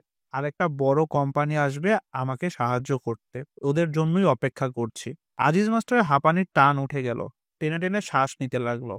মেজর সাহেব হালকা গলায় বললেন, তোমাকে অনেক গোপন খবর দিয়ে দিলাম, তবে অসুবিধা নেই, তুমি বন্ধু মানুষ, যাও ওই ঘরে চলে যাও। স্যার আমি কিছুই জানি না। জানো না সে তো আগেই বলেছ। সবাই কি আর সবকিছু জানে? জানে না। যাও ওই ঘরে গিয়ে বসে থাকো। রোদ থেকে এসেছে বলেই কিনা কে জানে, এই পরিচিত ঘরও আজিজ মাস্টারের কাছে অচেনা লাগতে লাগলো। অথচ এটা টিচার্স রুম, আজিজ মাস্টার রোজ এখানে বসে। মাস্টার সাহেব? কে? আজিজ মাস্টার অবাক হয়ে দেখলো একটা চেয়ারে ইমাম সাহেব জড়সড় হয়ে বসে আছেন। ইমাম সাহেবের নাক মুখ ফুলে গেছে, নিচের ঠোঁটটি কেটে গেছে। তার সাদা পাঞ্জাবিতে রক্তের ছোপ, কাটা ঠোঁট দিয়ে হলুদ রঙের রস বেরোচ্ছে। আজিজ মাস্টার দীর্ঘ সময় তার দিকে তাকিয়ে রইল এবং নিজের অজান্তেই একসময় তার প্রস্রাব হয়ে গেল। ইমাম সাহেব তাকিয়ে তাকিয়ে দেখলেন মেঝেতে প্রস্রাব গড়াচ্ছে। তার কোনো ভাবান্তর হলো না। দিনের বেলা মীর আলীর কাজ হচ্ছে পরিবাণুকে কোলে নিয়ে বারান্দায় বসে থাকা। পরিবাণুর বয়স ৩। দাদাকে সে খুবই পছন্দ করে। মীর আলীও জগতের অনেক জটিল বিষয় নিয়ে তার সঙ্গে কথা বলে। মীর আলীর কথা বলার ভঙ্গি দেখে মনে হওয়া অস্বাভাবিক নয় যে সে পরিবাণুর মতামতকে যথেষ্ট গুরুত্ব দেয়। আজ ভোরবেলাও সে নাতনিকে কোলে নিয়ে মুড়ি খেতে বসেছিল। দাঁত না থাকায় মুড়ি চিবোতে পারে না। একগাল মুড়ি নিয়ে তাকে অনেকক্ষণ বসে থাকতে হয়। ঘরে আম আছে।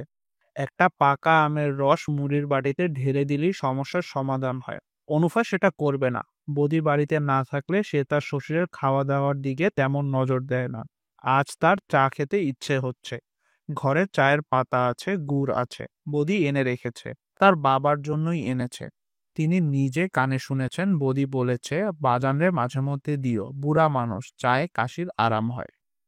মীর আলী প্রতিদিন ভোরেই বেশ সাড়ম্বর খানিকক্ষণ কাশে, যাতে অনুফার চায়ের কথাটা মনে পড়ে। বেশিরভাগ দিনই তার মনে পড়ে না, আজও হয়তো পড়বে না। তবুও সে কাশতে লাগলো। কাশতে কাশতেই পরিবাণুকে বলল, চা হইল সর্দি কাশের বড় ওষুধ। বুঝছস পরি? পরি উত্তর দিল না। বড় জামবাটির এক বাটি চা যদি সকালে খায় কেউ, তা হইলে সর্দি কাশি বাত সব যায়। চাটা খুব বড় ওষুধ। মীর আলীর জন্য আজ দিনটি সম্ভবত খুব শুভ, কারণ আনুফা তাকে এক বাটি চা এনে দিল। সেই চায়ে তেজপাতা দেওয়ায় বেশ সুন্দর একটা গন্ধ। অভিভূত হয়ে পড়ল মীর আলী। মিষ্টি হয়েছে কিনা দেখেন। হইছে গো বেটি, হইছে, জবর ভালা হইছে। অনুফাকে দু একটা সুন্দর সুন্দর কথা বলতে ইচ্ছা করছে, কিন্তু কি বললে সে খুশি হয় তা মীর আলীর জানা নেই। মুড়ির চায়ের মধ্যে ভিজায়া চমক দিয়া খান, চামচ দিতাছি। মীর আলী অনুফার প্রতি বড় মমতা বোধ করলো। সংসারের আয় উন্নতি যা হচ্ছে এই মেয়ের কারণেই হচ্ছে। ঘরে এখন চামচ আছে, নতুন সাইকেল আছে। গত বছর বৌদি তাকে লেপ বানিয়ে দিয়েছে। বলতে গেলে গত বছর শীত কোন দিক দিয়ে গিয়েছে বুঝতে পারা যায়নি। অথচ বৌদিকে বিয়ে করানোর আগে কি হাল ছিল সংসারের। সব ভাগ্য, এক একজনের এক এক রকম ভাগ্য। অনুফা এ সংসারে ভাগ্য নিয়ে এসেছে। মীর আলী ভাবতে চেষ্টা করলো, অনুফা এ বাড়িতে আসার পর তারা কি কখনো একবেলা না খেয়ে থেকেছে? না। নীলগঞ্জে এরকম ভাগ্য কয়জনার আছে? অথচ কত ঝামেলা বদির বিয়েতে, শেষ মুহূর্তে বিয়ে ভেঙে যাওয়ার অবস্থা। বদির মামা বলল, এই মেয়ের মা নেই, জামাইয়ের কোনো আদর হইতো না। কথা খুবই সত্য, কিন্তু বিয়ের কথা ঠিকঠাক হবার পর বিয়ে ভেঙে দেওয়াটাও ঠিক না। মনে খুঁতখুঁতানি নিয়ে সে ছেলে নিয়ে গেল। কি ঝড় বিয়ের রাতে, লন্ডভন্ড অবস্থা। দুপুর রাতে ছেলে বউ নিয়ে বাড়ি ফিরে দেখলো ঝড়ে গ্রামে কারো কোনো ক্ষতি হয়নি, শুধু তার ঘরটি পড়ে গেছে। কি অলক্ষণ। দাদা, চা দাও। পোলাপান মানুষের চা খাওয়ার নাই, চা দাও দাদা। মীর আলী হাঁক দিল, বৌমা আরেকটা বাটি দাও। এই সময় এক ঝাঁক গুলি হলো। হালকা মেশিনের কানে তালা ধরানো ক্যাট ক্যাট শব্দ। পরিবাণু আকাশ ফাটিয়ে কাঁদতে লাগলো। মীর আলী উঠে দাঁড়াতে গিয়ে চায়ের বাটি উল্টে ফেললো পরিবাণুর গায়ে। নীলগঞ্জ গ্রামে ছোটাছুটি শুরু হয়ে গেল। দ্বিতীয় একটি সৈন্যদল এসে ঢুকলো। তারা ঢুকলো মার্চ করে, গর্বিত ভঙ্গিতে। তাদের সঙ্গে আছে 40 জন রাজাকারের একটি দল। তালে তালে পা ফেলবার একটি প্রাণান্ত চেষ্টা করছে তারা। দলটি অনেক দূর থেকে আসছে, এদের চোখে মুখে ক্লান্তি, হয়তো সারা রাত ধরেই হাঁটছে, কোথাও বিশ্রাম করেনি। বদিউজ্জামান হন হন করে হাঁটছিল। হাঁটা না বলে একে দৌড়ানো বলাই ঠিক হবে। কয়েকদিন বৃষ্টি না হয়, রাস্তাঘাট শুকনো, দ্রুত হাঁটতে কষ্ট হচ্ছে না। তার একমাত্র চেষ্টা কত তাড়াতাড়ি মধুবন বাজারে গিয়ে পৌঁছানো যায়। মাঝামাঝি পথে সে মত বদলানো ফিরে চলল নীলগঞ্জের দিকে। যা হবার হোক, এই সময় বাড়ি ছেড়ে বের হওয়া ঠিক না। জংলা মাঠের কাছাকাছি আসতেই সে দ্বিতীয় মিলিটারির দলটিকে দেখতে পেল। ওরা আসছে উত্তর দিক থেকে। বদিউজ্জামান ঊর্ধ্বশ্বাসে ছুটল জংলা মাঠের দিকে। হুমড়ি খেয়ে পড়ল নিচু একটা গর্তে। সেখানে এক কোমর পানি, তাকে কেউ সম্ভবত দেখতে পায়নি। বদিউজ্জামান এক কোমর পানিতে ঘন্টাখানেক বসে রইল। মিলিটারিদের এই সময়ের মধ্যে চলে যাওয়ার কথা, কিন্তু এরা যাচ্ছে না কেন? কিছুক্ষণ পর খুব কাছেই ওদের কথাবার্তা শোনা গেল। এর মানে কি? বদিউজ্জামান মাথা উঁচু করে দেখতে চেষ্টা করলো। চোখের ভুল কিনা কে জানে। তার মনে হলো মিলিটারিরা জংলা মাঠ ঘিরে বসে আছে। বদিউজ্জামান গলা পর্যন্ত পানি ডুবিয়ে এক মোর্তা ঝোপের আড়ালে মাথা ঢেকে রাখলো। মাথার উপর ঝাঝা রোদ উঠেছে, কিন্তু পানি বেশ ঠান্ডা। বদিউজ্জামানের শীত শীত করতে লাগলো। কতক্ষণ বসে থাকতে হবে? গা কুটকুট করছে। সবুজ রঙের একটা গিরগিটি চোখ বড় বড় করে তাকে দেখছে। বদিউজ্জামান হাত ইশারা করে তাকে সরে যেতে বলল। রোদ বাড়ছে, ক্রমেই রোদ বাড়ছে। পচা গন্ধ আসছে পানি থেকে, পাট পচানোর গন্ধের মতো গন্ধ। গিরগিটিটি পায়ে পায়ে এগিয়ে আসছে। বদিউজ্জামান মৃদু স্বরে বলল, যাহস। আর তখনই নীলগঞ্জের দিক থেকে ঝাঁকে ঝাঁকে গুলির শব্দ আসতে লাগলো। কি ব্যাপার? জয়নাল মিয়া তার দলবল নিয়ে দীর্ঘ সময় ছাতিম গাছের নিচে অপেক্ষা করলো। আজিজ মাস্টার ফিরে এলো না। কতক্ষণ এভাবে বসে থাকা যায়? রাসমোহন কয়েকবার বাঁশ ঝোপের আড়াল থেকে উকি দিয়ে দেখে এসেছে আজিজ মাস্টার চেয়ারে বসে কথাবার্তা বলছে। কিন্তু কিছুক্ষণ আগে সে এসে বলল আজিজ মাস্টারকে আর দেখা যাচ্ছে না। এর মানে কি? জয়নাল মিয়া বলল, বিষয়টা কি রাসমোহন? রাসমোহন শুকনো মুখে বসে রইল। মাইরা ফেলছে নাকি? মারলে গুলির শব্দ হইতো, গুলি তো হয় নাই। তাও ঠিক। জয়নাল মিয়া মতি মিয়ার কাছ থেকে একটি বিড়ি নিয়ে ধরালো। তার সিগারেট শেষ হয়ে গেছে। আর তখন মতি মিয়া পাগলশালা নিজামকে আসতে দেখা গেল। তার মুখ হাসি হাসি, পাগলামির অন্য কোনো লক্ষণ নেই। মতি মিয়া ধমকে উঠল, কই গেছিলা? নিজাম হাসি আকন্ন বিস্মিত হলো।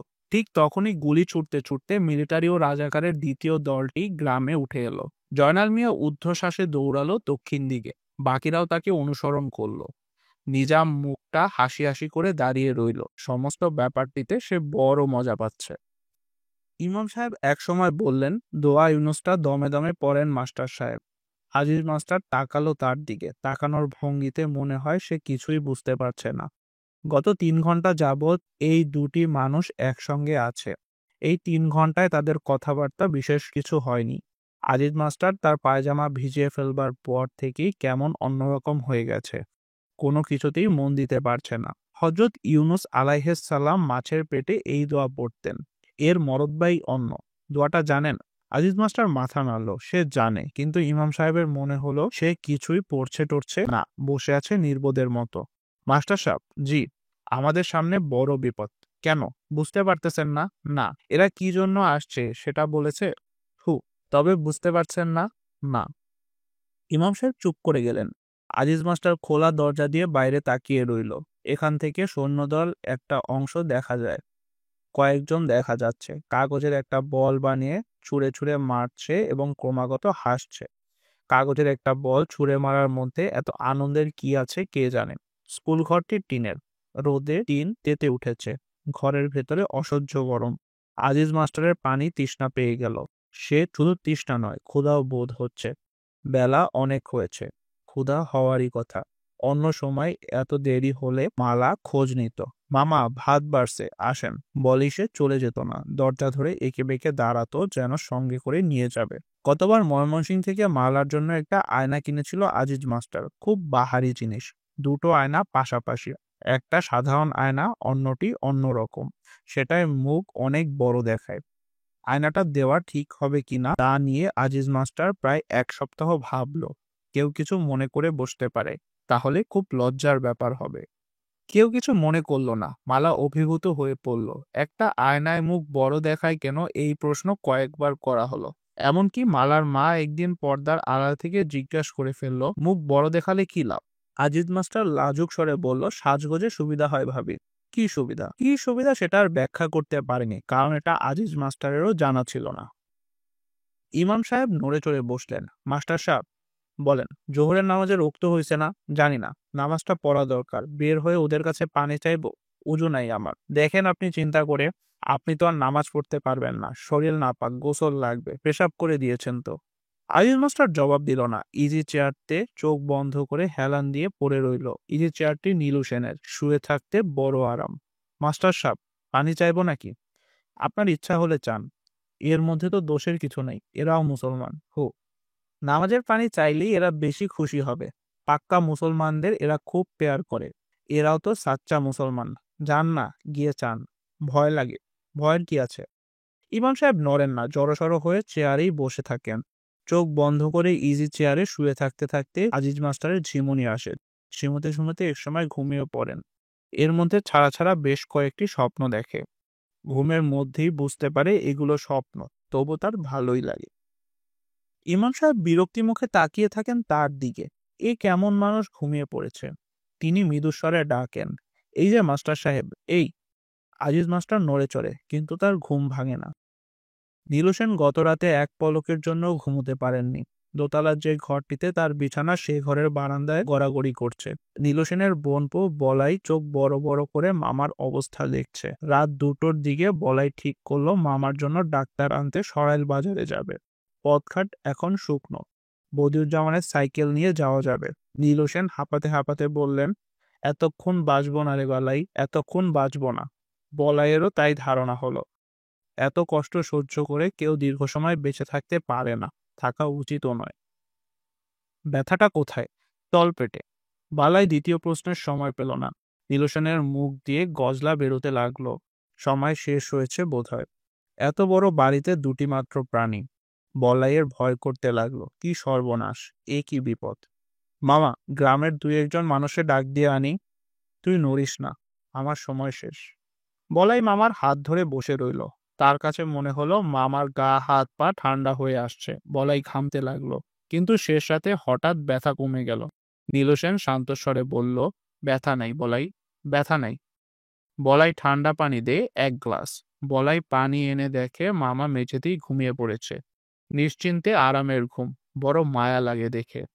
গ্রামে মিলিটারি আসার এত বড় একটা খবরেও বলাই তার ঘুম ভাঙালো না। আহা বেচারা, ঘুমাক। নীলু সেনের ঘুম ভাঙলো মিলিটারিরা ডাকাডাকি হইচই করে নীলু সেনের দোতলায় জানলা দিয়ে মুখ বের করলো। কি ব্যাপার? নীল শার্ট পরা একটি লোক বলল, আপনার নাম কি নীলু? নীলু সেন? যে আজ্ঞে। আপনার বাড়িতে আর কে আছে? বলাই, আমার বোনপো বলাই। আপনারা কে? বলাইকে নিয়ে নিচে নেমে আসেন। নীলু সেন বলাইকে কোথাও খুঁজে পেলেন না। গায়ে একটা পাতলা সুজনি চড়িয়ে নিচে নেমে এলেন। ভারী দরজা খুলতে সময় লাগলো। বাইরে থেকে অসহিষ্ণু কণ্ঠে কে যেন বলল, এত সময় লাগছে কেন? নীলু সেন কিছুই বুঝতে পারছে না। তার ঘুমের ঘোরও বোধহয় ভালো মতো কাটেনি। সে দরজা খুলে বিনীত ভঙ্গিতে বলল, আদাব। তার কথা শেষ হবার আগেই 4-5টা গুলির শব্দ হলো। নীলু সেন কাত হয়ে পড়ে গেলেন দরজার পাশে। কোনো চিৎকার না, নিঃশব্দ মৃত্যু। নীল শার্ট পরা লোকটি ডাকলো, বলাই, বলাই। বদিউজ্জামান মাথা নিচু করে কয়েক ঢোক পানি খেলো। তৃষ্ণায় বুক ফেটে যাচ্ছে। তার মনে হলো পায়ে আর কোনো বোধ শক্তি নেই। মাথা কেমন যেন করছে। গিরগিটি তাকিয়ে আছে তার দিকে। এর চোখ দুটো মানুষের মতো, মনে হয় হাসছে। বুড়ো মানুষের মতো মাথা ঝুঁকিয়ে ঝুঁকিয়ে হাসা। সে হাত ইশারা করে গিরগিটিটাকে বিদায় করতে চাইল, কিন্তু সে যাচ্ছে না, তাকিয়ে আছে। আচ্ছা, মিলিটারিদের সম্পর্কে যেসব শব্দ শোনা যায় সেগুলি সত্যি? শুধু শুধু এরা মানুষ মারবে কেন? এরা নাকি নতুন নতুন জায়গায় গেলেই প্রথম ধাক্কায় 40-50 জন মানুষ মেরে ফেলে ভয় দেখাবার জন্য। এটা একটা কথা হলো? সব গুজব। এরাও তো আল্লাহর বান্দা। মিলিটারিও মানুষ, রক্ত একটু গরম, এই আর কি। এটা তো দোষের কিছু না, পোশাকটাই এরকম, গায়ে দিলে রক্ত গরম হয়ে যায়। বদিউজ্জামান খুব খুব করে দুবার কাশলো। নিজের কাশির শব্দে নিজেই চমকে উঠল। কেমন বেকুবের মতো কাণ্ড করছে। নির্জন জায়গা, অল্প শব্দ হলেই অনেক দূর থেকে শোনা যায়। আবার কাশি আসছে। বদিউজ্জামান কাশি থামাবার চেষ্টা করতে গিয়ে ঘর ঘর একটা শব্দ করলো। গিগড়িটা ভয় পেয়ে চলে যাচ্ছে। না, যাচ্ছে না, আবার দাঁড়িয়ে পড়েছে। পানি খেতে এসেছে বোধহয়। তাকে দেখে পানি খাবার সাহস হচ্ছে না। আবার তৃষ্ণা নিয়ে চলেও যেতে পারছে না। বদি আবার তৃষ্ণা বোধ করলো। সে মাথা নিচু করে কয়েক ঢোক পানি খেলো। নীল শার্ট পরা লোকটি বলল, আপনারা দুজন আসেন আমার সঙ্গে। আজিজ মাস্টার তাকালো ইমাম সাহেবের দিকে। ইমাম সাহেব ভীত স্বরে বললেন, কোথায়? নীল শার্ট পরা লোকটির মুখ অস্বাভাবিক গভীর। তাকে কোনো প্রশ্ন দ্বিতীয়বার করার সাহস হয় না। তবুই ইমাম সাহেব দ্বিতীয়বার জিজ্ঞেস করলেন, কোথায়? বিলের কাছে। কেন? মেজর সাহেব নিয়ে যেতে বলেছেন। কি জন্য? এত কিছু জিজ্ঞেস করবার দরকার নেই। আপনারা ওঠেন, মেজর সাহেব অপেক্ষা করছেন। বড় ভয় লাগছে ভাই। ভয়ের কিছু নেই, আসেন। আজিজ মাস্টার একটা কথাও বলল না, নিঃশব্দে বেরিয়ে এলো। সবার শেষে বেরুলেন ইমাম সাহেব। তিনি খুঁড়িয়ে হাঁটছিলেন। স্কুলঘরের বারান্দায় কেউ নেই। ধু ধু করছে চারদিক। বসে থাকা সিপাহীরা কখন গিয়েছে, কোথায় গিয়েছে কে জানে। ঘরের ভেতরে বসে কিছুই বোঝা যায়নি। হয়তো কোনো পাহারা টাহারা ছিল না। ইচ্ছে করলেই পালিয়ে যাওয়া যেত। ইমাম সাহেব অবাক হয়ে বললেন, এরা সব কোথায় গেল? নীল শার্ট পরা লোকটি বলল, বেশি কথা বলবেন না। আপনারা মৌলভী মুসল্লিরা বেশি কথা বলেন আর ঝামেলা সৃষ্টি করেন। কথা কম বলবেন। জি আচ্ছা। ইউনিয়ন বোর্ডের সড়ক পর্যন্ত তারা এগোলো নিঃশব্দে। জুম্মাগড়ের পাশে 8-9 জন সিপাহের একটি দল দাঁড়িয়ে আছে। তারা তাকিয়ে আছে তীক্ষ্ণ দৃষ্টিতে। ইমাম সাহেবের ঘন ঘন নিঃশ্বাস পড়তে লাগলো। তিনি নীল শার্ট পরা লোকটির দিকে তাকিয়ে নরম গলায় বললেন, ভাই, আপনার নাম কি? রফিক। রফিক সাহেব, আমার জোহরের নামাজ কাজা হয়ে গেছে। পানির অভাবে অজু করতে পারিনি। রফিক তার কোনো জবাব দিল না। আগে আগে হাঁটতে লাগলো। কোথাও কোনো মানুষজন নেই। গ্রামের সবাই কি দরজা বন্ধ করে বসে আছে নাকি? ইমাম সাহেব বললেন, ভাই, আপনার দেশ কোথায়? বাড়ি কোন জেলায়? বাড়ি দিয়ে কি করবেন? না, এমনি জিজ্ঞেস করলাম। আমার দেশ কুমিল্লা, নবীনগর। ভালো। সামনের মাসে ইনশাল্লাহ দেশে যাব। বহুত দিন যাই না। রফিক কিছুই বলল না। সে হাঁটছে মাথা নিচু করে, এমনভাবে হাঁটছে যেন পথঘাট ভালো চেনা। কিন্তু এই লোকটি এই গ্রামে আগে কখনো আসেনি। আজিজ মাস্টার বলল, মেজর সাহেব কেন ডাকছেন আপনি জানেন? জানি। জানলে আমাদের বলেন। রফিক নিষ্পৃহ স্বরে বলল, একটা অপরাধীর বিচার হবে। ওর নাম মোনা। সে খুন করেছে। সেই খুন নিয়ে কোনো থানা পুলিশ হয়নি। এক বুড়ি নালিশ করেছে মেজর সাহেবের কাছে। ওই বুড়ির নাম চিত্রা বুড়ি। ইমাম সাহেব বললেন, চিত্রা বুড়ি খুব বজ্জাত। মসজিদের একটা বদনা চুরি করেছে। বদনা চুরি করুক আর না করুক, মেজর সাহেব তার কথা শুনে খুব রাগ করেছেন। মনাকে ধরা হয়েছে, কঠিন শাস্তি হবে। আজিজ মাস্টার ক্ষীণস্বরে বলল, কি শাস্তি? মিলিটারিতে তো আর জেল হাজত নাই যে জেলে ঢুকিয়ে দিবে। ওদের শাস্তি একটাই। ছোট অপরাধের জন্য যে শাস্তি, বড় অপরাধের জন্য সেই শাস্তি। কি সেটা? বুঝতে তো পারছেনই, আবার জিজ্ঞেস করছেন কেন? ইমাম সাহেব শুকনো গলায় বললেন, আমরা গিয়ে কি করব? আপনারা শাস্তি দেখবেন। শাস্তি দেখব? হ্যাঁ, এর দরকার আছে। কি দরকার? মেজর সাহেবের ধারণা, এটা দেখার পর আপনারা তার কথা শুনবেন। কোনো কিছু জিজ্ঞেস করলে সোজাসুজি জবাব দিবেন। ও, শুনেন ইমাম সাহেব, আপনি কথা বেশি বলেন। কথা বেশি বলে একবার মার খেয়েছেন। কথা খুব কম বলবেন। জি আচ্ছা। নিজের থেকে কোনো কথা বলবেন না। এখন সময় খারাপ। জি, তা ঠিক। ইমাম সাহেব চুপ করে গেলেন। মীর আলী বাড়ির উঠোনে বসেছিল। আজ বাড়িতে রান্না হয়নি। খিদের যন্ত্রণায় সে অস্থির হয়ে পড়ল। এই বয়সে খিদে সহ্য হয় না। অনুফাকে কয়েকবার ভাতের কথা বলা হয়েছে, কিন্তু অনুফা কিছুই করছে না। সে ভয়ে অস্থির হয়ে আছে। ভাত রাঁধায় তার মন নেই। ভয়ে মীর আলীরও লাগছে। কিন্তু খিদের কষ্ট বড় কষ্ট। আজিজ মাস্টাররা তার বাড়ির সামনে দিয়ে যাবার সময় যে এক থালা মুড়ি নিয়ে বসেছিল, এই বয়সে মুড়ি চিবোতে কষ্ট হয়, তবু চিবোতে হয়। যা ভাবসাব তাতে মনে হচ্ছে আজ আর রান্না হবে না। পায়ের শব্দে মীর আলী চমকে উঠে বলল, কেডা যায়? আমি আজিজ, আজিজ মাস্টার। তোমার সঙ্গে কেডা যায়? আজিজ মাস্টার জবাব দিল না। কথা কও না কেন? ও মাস্টার। মাস্টার? রফিক বলল, দাঁড়াবেন না, দেরি হয়ে যাচ্ছে। ও মাস্টার, কে কথা কয়? রফিক শীতল স্বরে বলল, আমার নাম রফিক। চাচা মিয়া, আপনি ঘরের ভেতরে গিয়ে বসেন। মাস্টার, এই লোকটা কে? মিলিটারি? না, আমি মিলিটারি না। আপনার বাড়ি কোন গ্রামে? রফিক তার জবাব দিল না, হাঁটতে শুরু করলো। ইমাম সাহেব তাল মিলিয়ে হাঁটতে পারছেন না, ক্রমাগত পিছিয়ে পড়ছেন। তার জন্য দুজনকেই মাঝে মাঝে দাঁড়াতে হচ্ছে। রফিক বলল, হাঁটতে কষ্ট হলে আমার হাত ধরে হাঁটেন। জি না, কোনো কষ্ট নাই। লজ্জার কিছু নেই, আমার হাত ধরে হাঁটেন। শুক্রিয়া। ভাই, আপনার বয়স কত? আমার বয়স দিয়ে কি করবেন? এমনি জিজ্ঞেস করলাম। আপনাকে তো বলেছি বিনা প্রয়োজনে কথা বলবেন না। জি আচ্ছা। আমার বয়স 30। রফিককে দেখে বয়স আরো বেশি মনে হয়। রোগা ও লম্বা, ছোট ছোট চোখ। কথা বললে চোখ আরো ছোট হয়ে যায়। মনে হয় লোকটি যেন চোখ বন্ধ করে কথা বলছে।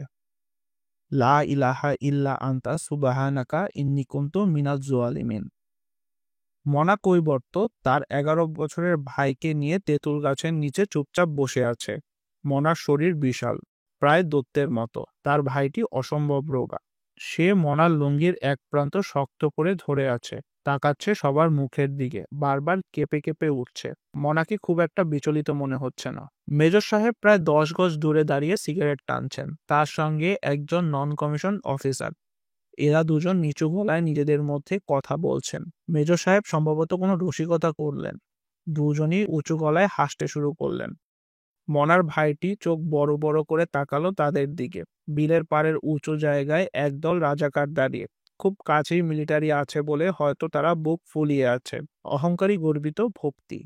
এদের মধ্যে শুধু দুজনের পায়ে স্পঞ্জের স্যান্ডেল, বাকি কারো পায়ে কিছু নেই। এরা নিজেদের মধ্যে গুনগুন করে কথা বলছে, তবে এদের মুখ শুকনো, ভয় পাওয়া চোখ। মেজর সাহেব এগিয়ে এলেন মনার দিকে। মনার ছোট ভাইটি শক্ত হয়ে গেল। মনার সঙ্গে মেজর সাহেবের নিম্নলিখিত কথাবার্তা হলো রফিকের মাধ্যমে। আজিজ মাস্টার ও ইমাম সাহেবকে সরিয়ে দেওয়া হলো। তারা বসে রইল বিলের পাড়ে। প্রশ্নোত্তর শুরু হলো। তুমি একটি খুন করেছো? মনা জবাব দিল না, মাটির দিকে তাকিয়ে রইল। চুপ করে থাকবে না, স্পষ্ট জবাব দাও। বলো হ্যাঁ কিংবা না। হ্যাঁ। গুড। স্পষ্ট জবাব আমি পছন্দ করি। এখন বলো কেন করেছো? বিনা কারণে তো কেউ মানুষ মারে না। হে আমার পরিবারের সঙ্গে খারাপ কাম করছে, তাই নাকি? যে আজ্ঞে। উত্তেজিত হবার মতোই একটা ব্যাপার। তোমার স্ত্রীকে কি শাস্তি দিয়েছো? মনা মাটির দিকে তাকিয়ে রইল, জবাব দিল না। প্রশ্নের ধারা সে বুঝতে পারছে না। বলো বলো, কুইক, বেশি সময় নেই আমার হাতে। মনা ঘামতে শুরু করেছে। আমার মনে হচ্ছে তুমি কোনো শাস্তি দাওনি। জি না। সে নিশ্চয়ই খুব রূপবতী। মনা চোখ তুলে তাকালো, কিছুই বলল না। বলো, চট করে বলো, সে কি রূপবতী? জি। তাহলে অবশ্য শাস্তি না দিয়ে ভালোই করেছো। একটি সুন্দরী নারীকে শাস্তি দেওয়ার পেছনে কোনো যুক্তি নেই। তোমার স্ত্রীর নাম কি? মনার চোখে ভয়ের ছায়া পড়ল। মেজর সাহেবের কথাবার্তা কেমন যেন অন্যরকম হয়ে যাচ্ছে। বলো, তোমার স্ত্রীর নাম কি? মনা কিছুই বলল না। রফিক বলল, গ্রামের মানুষরা অপরিচিত মানুষের কাছে স্ত্রীর নাম বলে না। কেন বলে না? আমি জানি না স্যার। তুমি তো অনেক কিছুই জানো, এটা জানো না? আমি অনেক কিছুই জানি না। মেজর সাহেব মনার দিকে আরো কয়েক পা এগুলেন। আঙ্গুল দিয়ে ইশারা করে বললেন, এই ছেলেটি কি হয় তোমার? এ আমার ছোট ভাই। ওর নাম কি? বীরু। মেজর সাহেব তাকালেন বীরুর দিকে। বীরু কুঁকড়ে গেল। মেজর সাহেব শান্ত স্বরে বললেন, বীরু, তুমি লুঙ্গি ধরে টানাটানি করছো কেন? লুঙ্গি ছেড়ে দাও। বীরু লুঙ্গি ছেড়ে দিল না, আরো ঘেঁষে গেল ভাইয়ের দিকে। তার চোখে মুখে ভয়ের ছায়া পড়েছে। শিশুরা অনেক কিছু আগেই বুঝতে পারে, সেও হয়তো পারছে। মনা, জি, তুমি একটা বড় অন্যায় করেছ। কিছুক্ষণের মধ্যে তার শাস্তি হবে। তোমার কি কিছু বলার আছে? মনা তাকিয়ে রইল, তার চোখে পলক পড়ছে না। মেজর সাহেব সিগারেট ধরালেন, অস্থির ভঙ্গিতে দৃঢ়স্বরে বললেন, এই দুজনকে পানিতে দাঁড় করিয়ে দাও। রফিক ইংরেজিতে বলল, এই বাচ্চাটিকেও? হ্যাঁ। স্যার, এর কোনো প্রয়োজন আছে? প্রয়োজন আছে, এর প্রয়োজন আছে।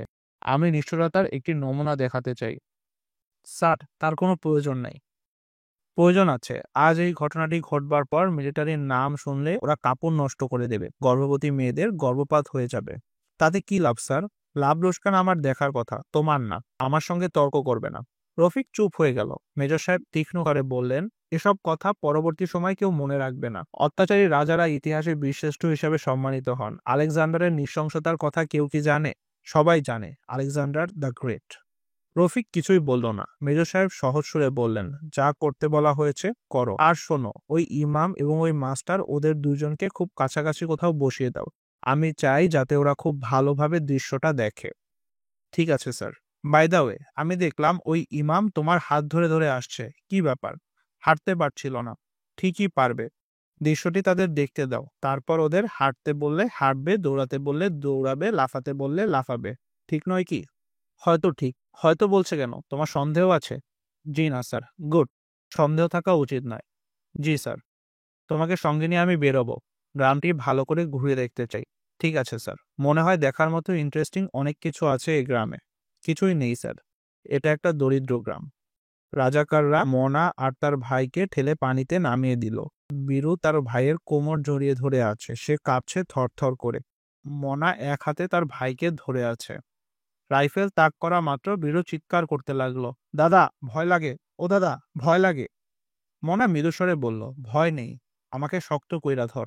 বীরু প্রাণপণ শক্তিতে ভাইকে আঁকড়ে ধরল। ইমাম সাহেব গুলি হবার সময়টাতে চোখ বন্ধ করে ফেললেন এবং তার পরপর মুখ ভর্তি করে বমি করলেন। আজিজ মাস্টার সমস্ত ব্যাপারটা চোখের সামনে ঘটতে দেখল। এক পলকের জন্য দৃষ্টি ফিরিয়ে নিল না।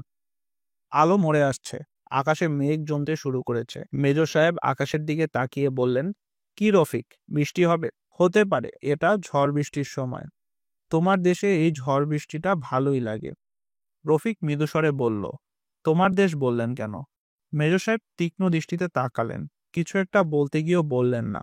কোথাও কোনো শব্দ নেই, যেন গ্রামে কোনো জনমানুষ নেই। মেজর সাহেব হালকা গলায় বললেন, মানুষকে ভয় পাইয়ে দেবার মধ্যে একটা আলাদা আনন্দ আছে, আছে না?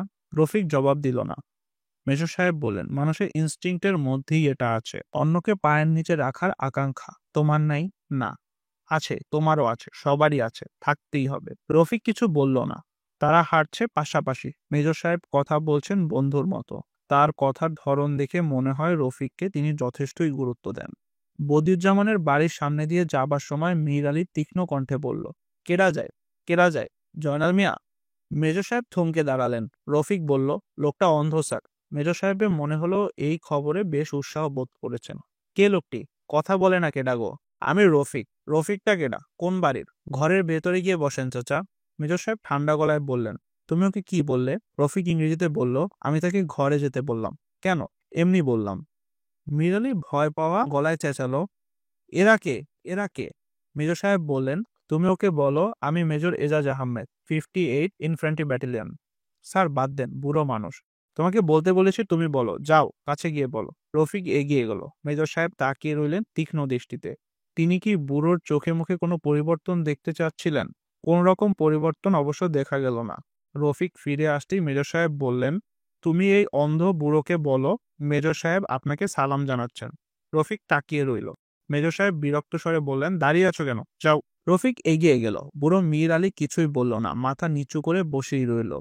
আকাশে মেঘ জমছে, প্রচুর মেঘ, কাল বৈশাখী হবে নিশ্চয়ই। তারা হাঁটছে নিঃশব্দে। রফিক একটি সিগারেট ধরিয়েছে। মেজর সাহেব তাকে মাঝে মাঝে লক্ষ্য করছেন। রফিক, জি স্যার। তুমি তো জানতে চাইলে না আমি ওকে সালাম জানালাম কেন? জানতে চাও না? রফিক কিছু বলল না। রেশোবা গ্রামে আমার যে বৃদ্ধ বাবা আছেন, তিনি অন্ধ। তিনিও বাড়ির উঠোনে এই বুড়োটির মতোই বসে থাকেন। পায়ে শব্দ পেলেই এই বুড়োর মতোই বলেন, ইয়ে কন। পৃথিবীর সব জায়গায় মানুষই আসলে একরকম। কথাটি কি তুমি বিশেষ কোনো কারণে বললে? না, কোনো বিশেষ কারণে বলিনি। রফিক, আমরা এই যুদ্ধের মধ্যে জড়িয়ে পড়েছি। সার্ভাইভালের প্রশ্ন। এ সময় অন্যায় কিছু হবেই। উল্টোটা যদি হতো, ধরো বাঙালি সৈন্য আমার গ্রামে ঠিক আমাদের মতো অবস্থায় আছে, তখন তারা কি করত? বলো, কি করত তারা? যে অন্যায় আমরা করছি, তারা কি সেগুলো করতো না? না, না বলছো তুমি? যুক্তি দিয়ে কথা বলো। রাগ, ঘৃণা, হিংসা আমাদের মধ্যে আছে, তোমাদের মধ্যেও আছে। রফিক হঠাৎ দাঁড়িয়ে পড়ল। হাত ইশারা করলে বলো, এরা ডেড বডিটা এখনো সরায়নি। মেজর সাহেব দেখলেন দরজার পাশে বুড়ো মতো একটা লোক কাত হয়ে পড়ে আছে। নীল রঙের বড় বড় মাছি ভন ভন করে উঠছে চারদিকে। স্যার, এই লোকটির নাম নীলু সেন। এর কি কোনো আত্মীয় স্বজন নেই? এভাবে ফেলে রেখেছে কেন? রফিক গলা উঁচিয়ে ডাকলো, বলাই, বলাই। কোনো সাড়া পাওয়া গেল না। কাকে ডাকছিলে? বলাইকে? ওর ছেলে কিংবা এরকম কিছু? এরা দুজন এই বাড়িতে থাকে। এত বড় একটা বাড়িতে দুটি মাত্র প্রাণী থাকে? এখন থাকে একটি। রফিক, জি স্যার। আমার মনে হয় তুমি সূক্ষ্মভাবে আমাকে কিছু বলবার চেষ্টা করছো। স্যার, আমি কিছুই বলবার চেষ্টা করছি না। এখন যা বলার তা আপনি বলবেন, আমি শুধু শুনবো। এর মানে কি? কোনো মানে নেই স্যার। আপনি এত মানে খুঁজছেন কেন? দুজন আবার হাঁটতে শুরু করলো। কালী মন্দিরের সামনে মেজর সাহেব থামলেন। কালী মূর্তি তিনি এর আগে দেখেননি। একটি মাত্র দরজা খোলা, পরিষ্কার কিছু দেখা যাচ্ছে না। মেজর সাহেব ঘরের ভেতরে ঢুকে দেখতে চাইলেন। রফিক বলল, স্যার, ঝড় হবার সম্ভাবনা। আমাদের তাড়াতাড়ি ফেরা উচিত। ফিরবো? তোমাদের কালী মূর্তি দেখে যাই। তোমাদের বলা ঠিক নয় স্যার, আমি মুসলমান। তোমরা মাত্র 25 ভাগ মুসলমান, বাকি 75 ভাগ হিন্দু। তুমি মন্দিরে ঢুকে মূর্তিকে প্রণাম করলেও আমি কিছুমাত্র অবাক হব না। রফিক কোনো জবাব দিল না। মেজর সাহেব দীর্ঘ সময় নিয়ে আগ্রহ করে মূর্তি দেখলেন। হাসি মুখে বললেন, চারটি হাতে এই মহিলাকে মাকড়সার মতো লাগছে। লাগছে না? আমার কাছে লাগছে না। আমরা ছোটবেলা থেকেই মূর্তিগুলো এরকম দেখে আসছি। আমার কাছে এটাকেই স্বাভাবিক মনে হয়। মেজর সাহেব একটা সিগারেট ধরালেন। তারপর অত্যন্ত ঠান্ডা গলায় বললেন, রফিক, জি স্যার, এই মূর্তিটির পেছনে একজন কেউ লুকিয়ে আছে। রফিক চুপ করে রইল। তুমি সেটা আমার আগেই বুঝতে পেরেছ, পারোনি? রফিক জবাব দিল না। বুঝতে পেরেও আমাকে কিছু বলনি। রফিক ক্লান্ত স্বরে বলল, বলাই, মূর্তির পেছনে কিছু একটা নড়ে চড়ে উঠল। তুমি কি করে বুঝলে ও বলাই? আমি অনুমান করেছি, মন্দিরে আশ্রয় নিয়েছে, তাই অনুমান করেছি। বলাই নাও হতে পারে, হয়তো অন্য কেউ, হয়তো কানাই। মন্দিরে আশ্রয় নিয়ে সে কি ভাবছে মা কালী ওকে রক্ষা করবে? ভাবাই তো স্বাভাবিক। অনেক মুসলমান এরকম অবস্থায় মসজিদে আশ্রয় নেয়, ভাবে আল্লাহ তাদের রক্ষা করবেন। মেজর সাহেবের দৃষ্টি তীক্ষ্ণ হলো। রফিক নির্বিকার ভঙ্গিতে বলল, অনেক জায়গায় মসজিদ থেকে টেনে বের করে ওদের মারা হয়েছে, আল্লাহ তাদের রক্ষা করতে পারেননি। তুমি কি বলতে চাচ্ছ?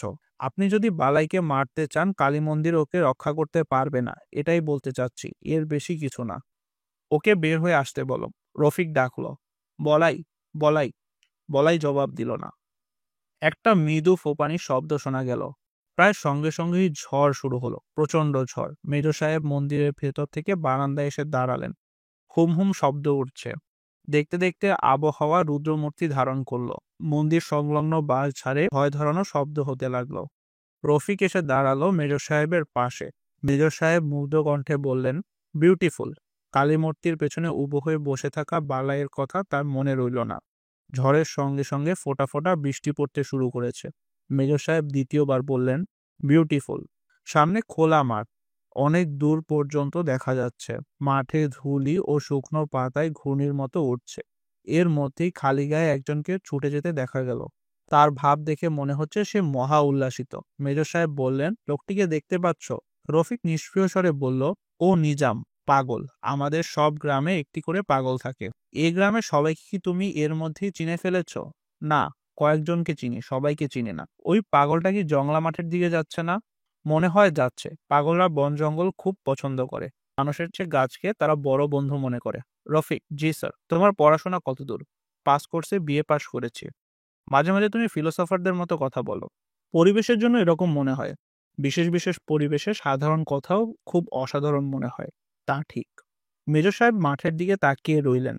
ঝড়ের চাপ ক্রমেই বাড়ছে। মন্দিরের একটা জানলা খুলে গিয়েছে। খটখট শব্দে কান তালা লেগে যাবার জোগাড়। রফিক বলল, স্যার কি ভিতরে গিয়ে বসবেন? না। পাগলা নিজাম সত্যি সত্যি কি বনের ভিতর ঢুকেছে? মেজর সাহেব তাকিয়ে আছেন তীক্ষ্ণ দৃষ্টিতে। তাকে অত্যন্ত চিন্তিত মনে হচ্ছে। কপালে ভাঁজ পড়ছে। রফিক, জি sir. George Bernard Shaw military officer সম্পর্কে কি বলেছেন জানো? জানি না স্যার। তিনি বলেছেন 10 জন মিলিটারি অফিসারের মধ্যে 9 জনই হয় বোকা, বাকি একজন রাম বোকা। জর্জ বার্নার্ড শ রচনা আমাদের সিলেবাসে ছিল না, তাই তার কোনো লেখা পড়িনি। লোকটি রসিক, তবে তার কথা ঠিক নয়। মাঝে মাঝে মিলিটারি অফিসারদের মধ্যেও বুদ্ধিমান লোক থাকে, যেমন আমি, ঠিক না? জি স্যার। আমার কেন জানি মনে হচ্ছে তুমি যাকে পাগল বলছো সে পাগল নয়। সে জংলা মাঠে যাচ্ছে খবর দিতে। নিজাম আলী পাগল, ওর সঙ্গে আমার কথা হয়েছে। কি কথা হয়েছে? পাগলদের সঙ্গে যেরকম কথা হয় সেরকম, বিশেষ কিছু না। বুঝলে কি করে ও পাগল? ও মিলিটারি আসায় অত্যন্ত খুশি হয়েছে। এর থেকেই বুঝেছি। তুমি বলতে চাও মিলিটারি আসাটা কোনো আনন্দের ব্যাপার নয়? জি না স্যার। মেজর সাহেব ভ্রু কুঞ্চিত করে দূরের বনের দিকে তাকালেন, তারপর বললেন, চলো যাই। কোথায়? স্কুলে ফিরে যাই। এই ঝড়ের মধ্যে? হ্যাঁ। মেজর সাহেব মন্দিরের চাতাল থেকে নেমে পড়লেন।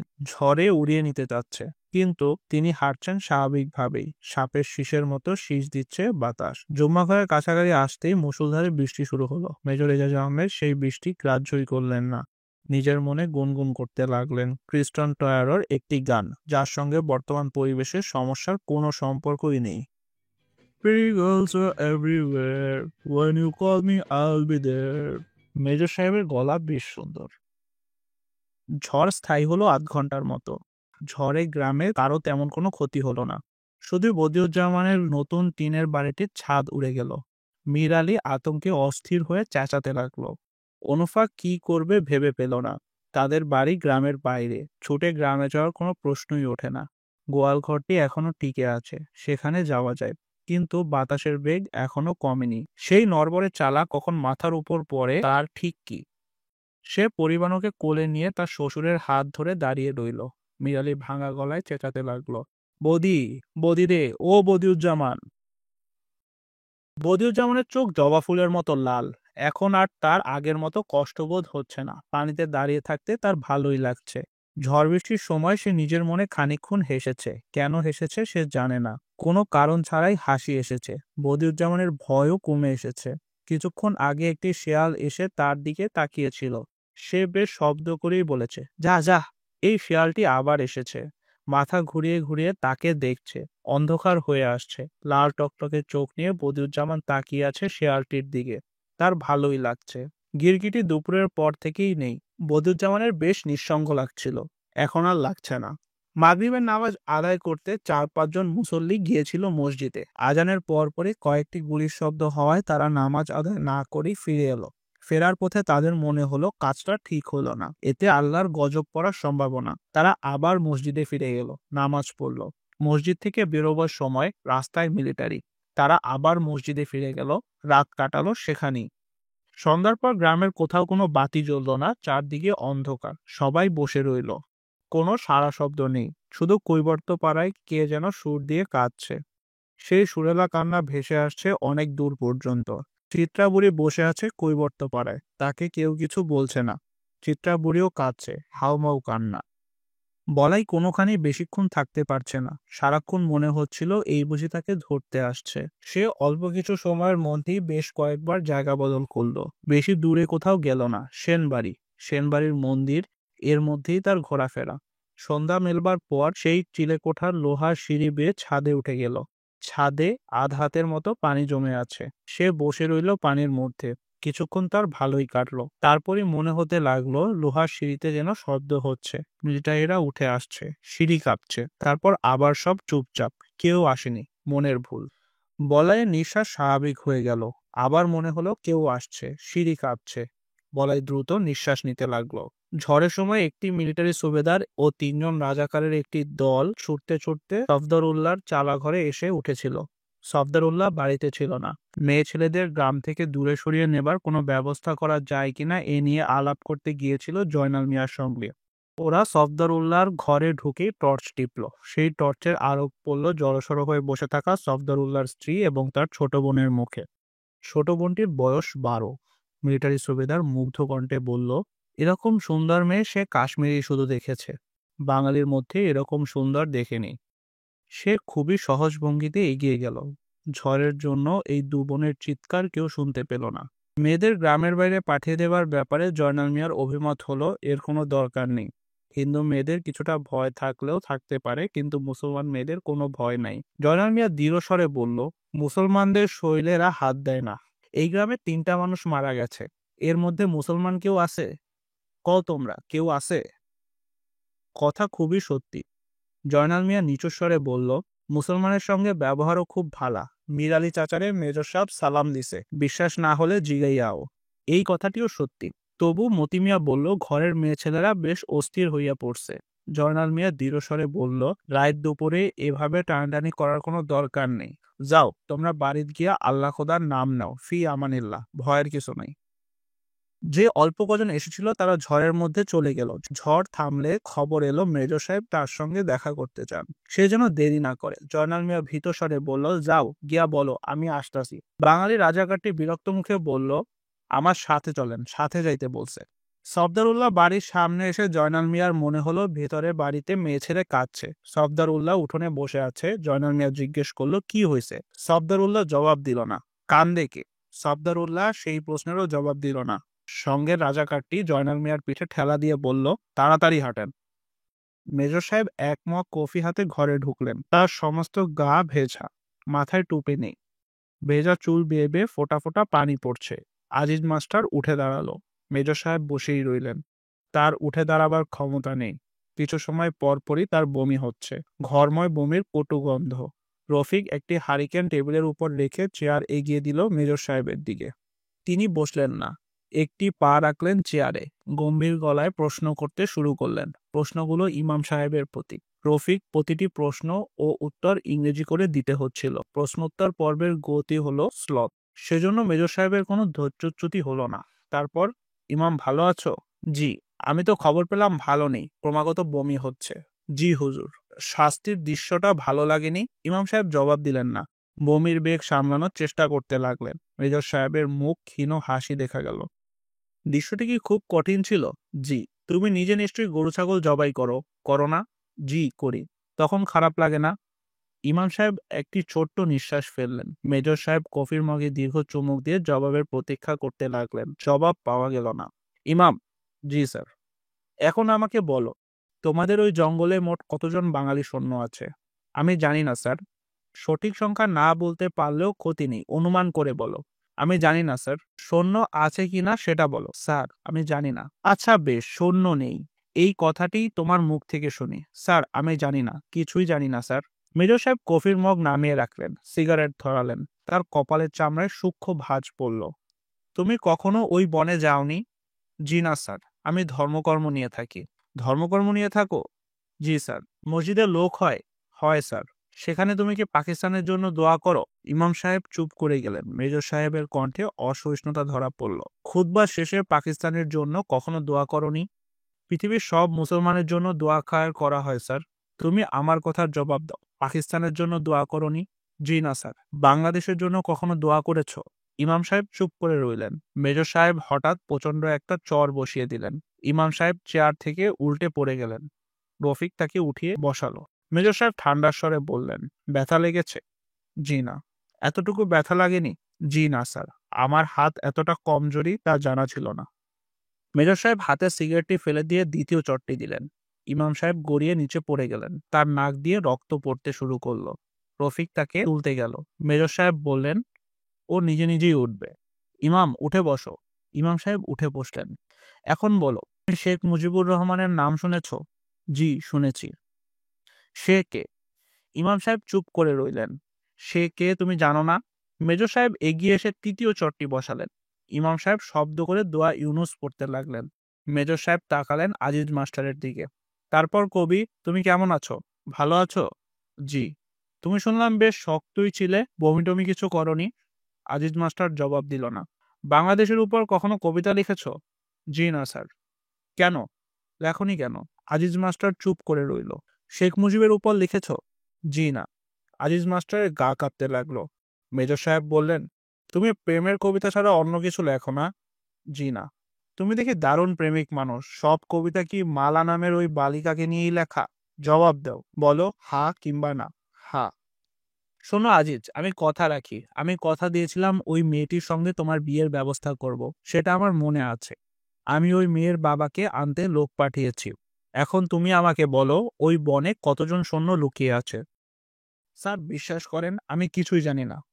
আমি তোমার কথা বিশ্বাস করলাম না। তুমি বোধহয় জানো না আমি কি পরিমাণ নিষ্ঠুর হতে পারি। তুমি জানো? জি স্যার, জানি।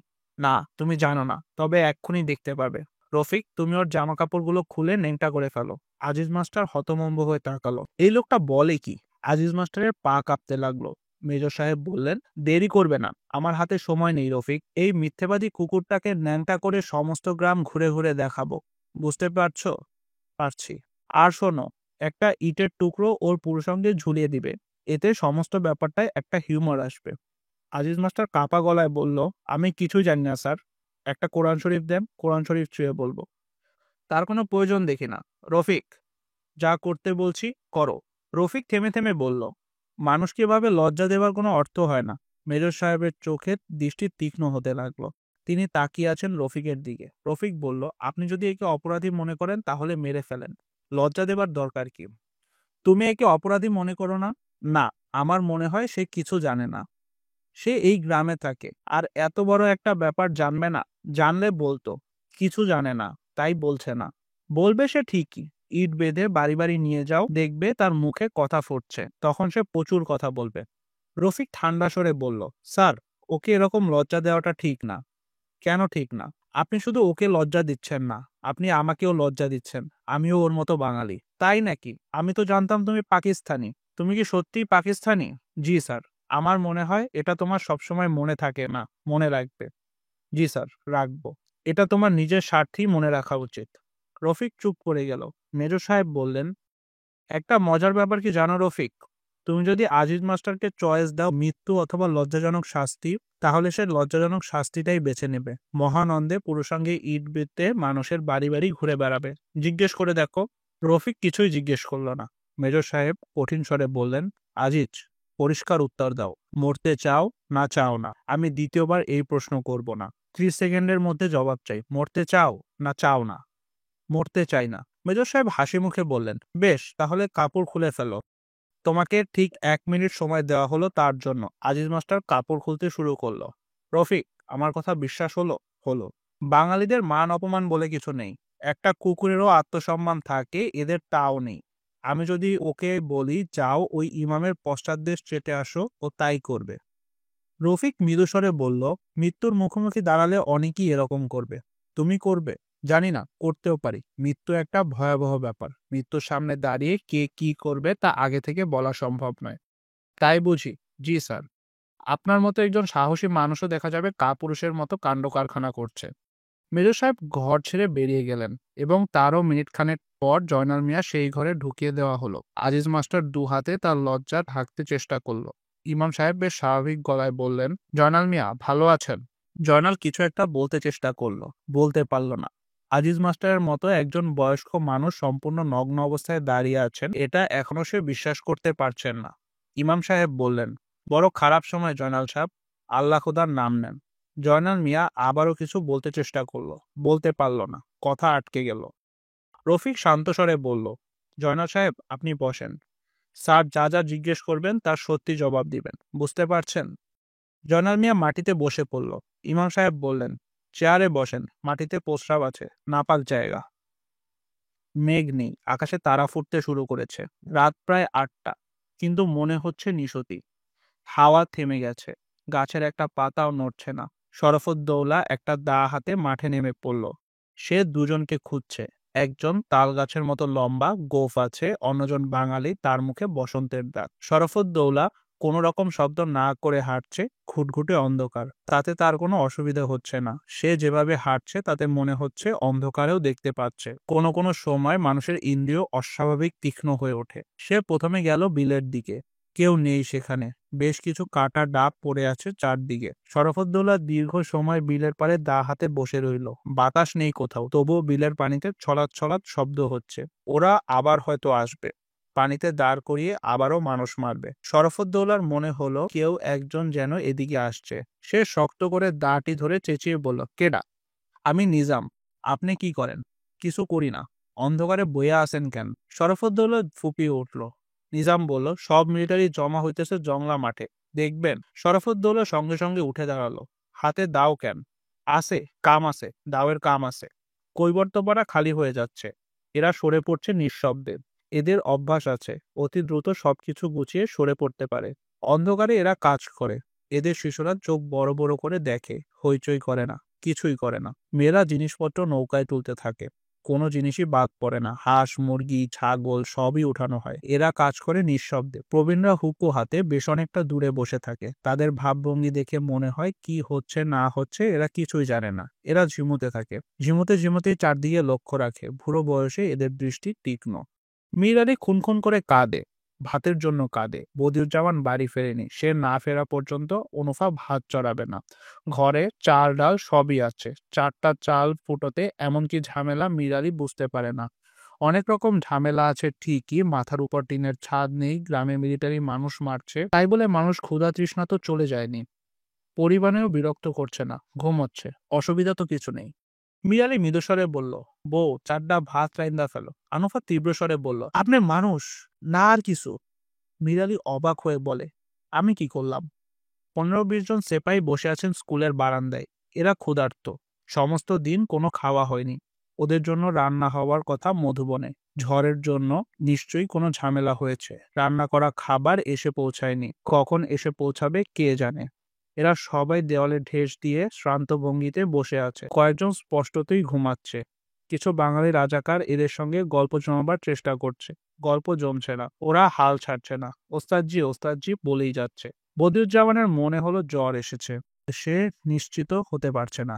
মাথায় হাত দিলে কোনো উত্তাপ পাওয়া যায় না, কিন্তু তার কান ঝা ঝা করছে।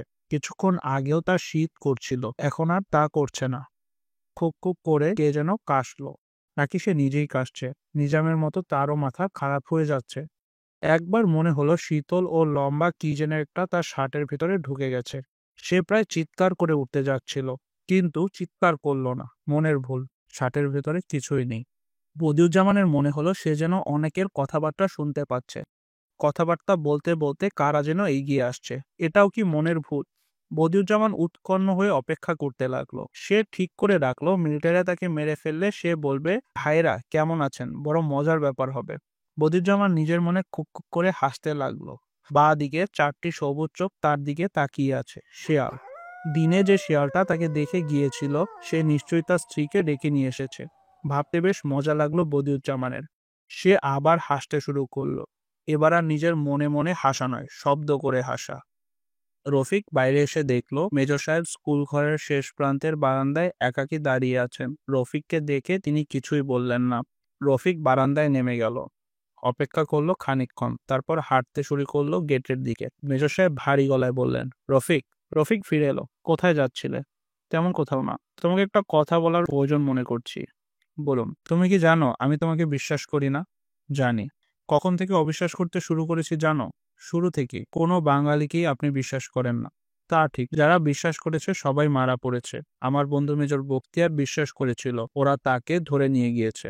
মেজর বখতিয়ার বিশ্বাস করেছিল কি করেনি সেটা আপনি জানেন না, অনুমান করছেন। হ্যাঁ তা ঠিক, আমি জানি না। মেজর সাহেব হঠাৎ প্রসঙ্গ পাল্টে জিজ্ঞেস করলো, তুমি কি ওই মাস্টারটির বিষের সঙ্গে ইট ঝুলিয়ে দিয়েছো? না। কেন? প্রমাণ সাইজের ইট পাওনি? রফিক কথা বলল না। মেজর সাহেব চাপা স্বরে বললেন, বাঙালি ভাইদের প্রতি দরদ উতলে উঠছে। আমার দরদ টরদ কিছু নাই মেজর সাহেব, ইট ঝুলানোটা আমার কাছে অপ্রয়োজনীয় বলে মনে হয়েছে। মোটেই অপ্রয়োজনীয় নয়। আমি ইট বাঁধা অবস্থায় ওকে ওর প্রেমিকার কাছে নিয়ে যাব এবং ওকে বলবো সেই প্রেমের কবিতাটি আবৃত্তি করতে। কেন? রফিক। জি স্যার। তুমি আমাকে প্রশ্ন করার দুঃসাহস কোথায় পেলে? আপনি একজন সাহসী মানুষ, সাহসী মানুষের সঙ্গে থেকে আমিও সাহসী হয়ে উঠেছি। I C. এবং স্যার আপনি একবার আমাকে বলেছিলেন আমার মনে কোনো প্রশ্ন থাকলে তা বলে ফেলতে। বলেছিলাম? জি স্যার। সেই প্রিভিলেজ এখন আর তোমাকে দিতে চাই না।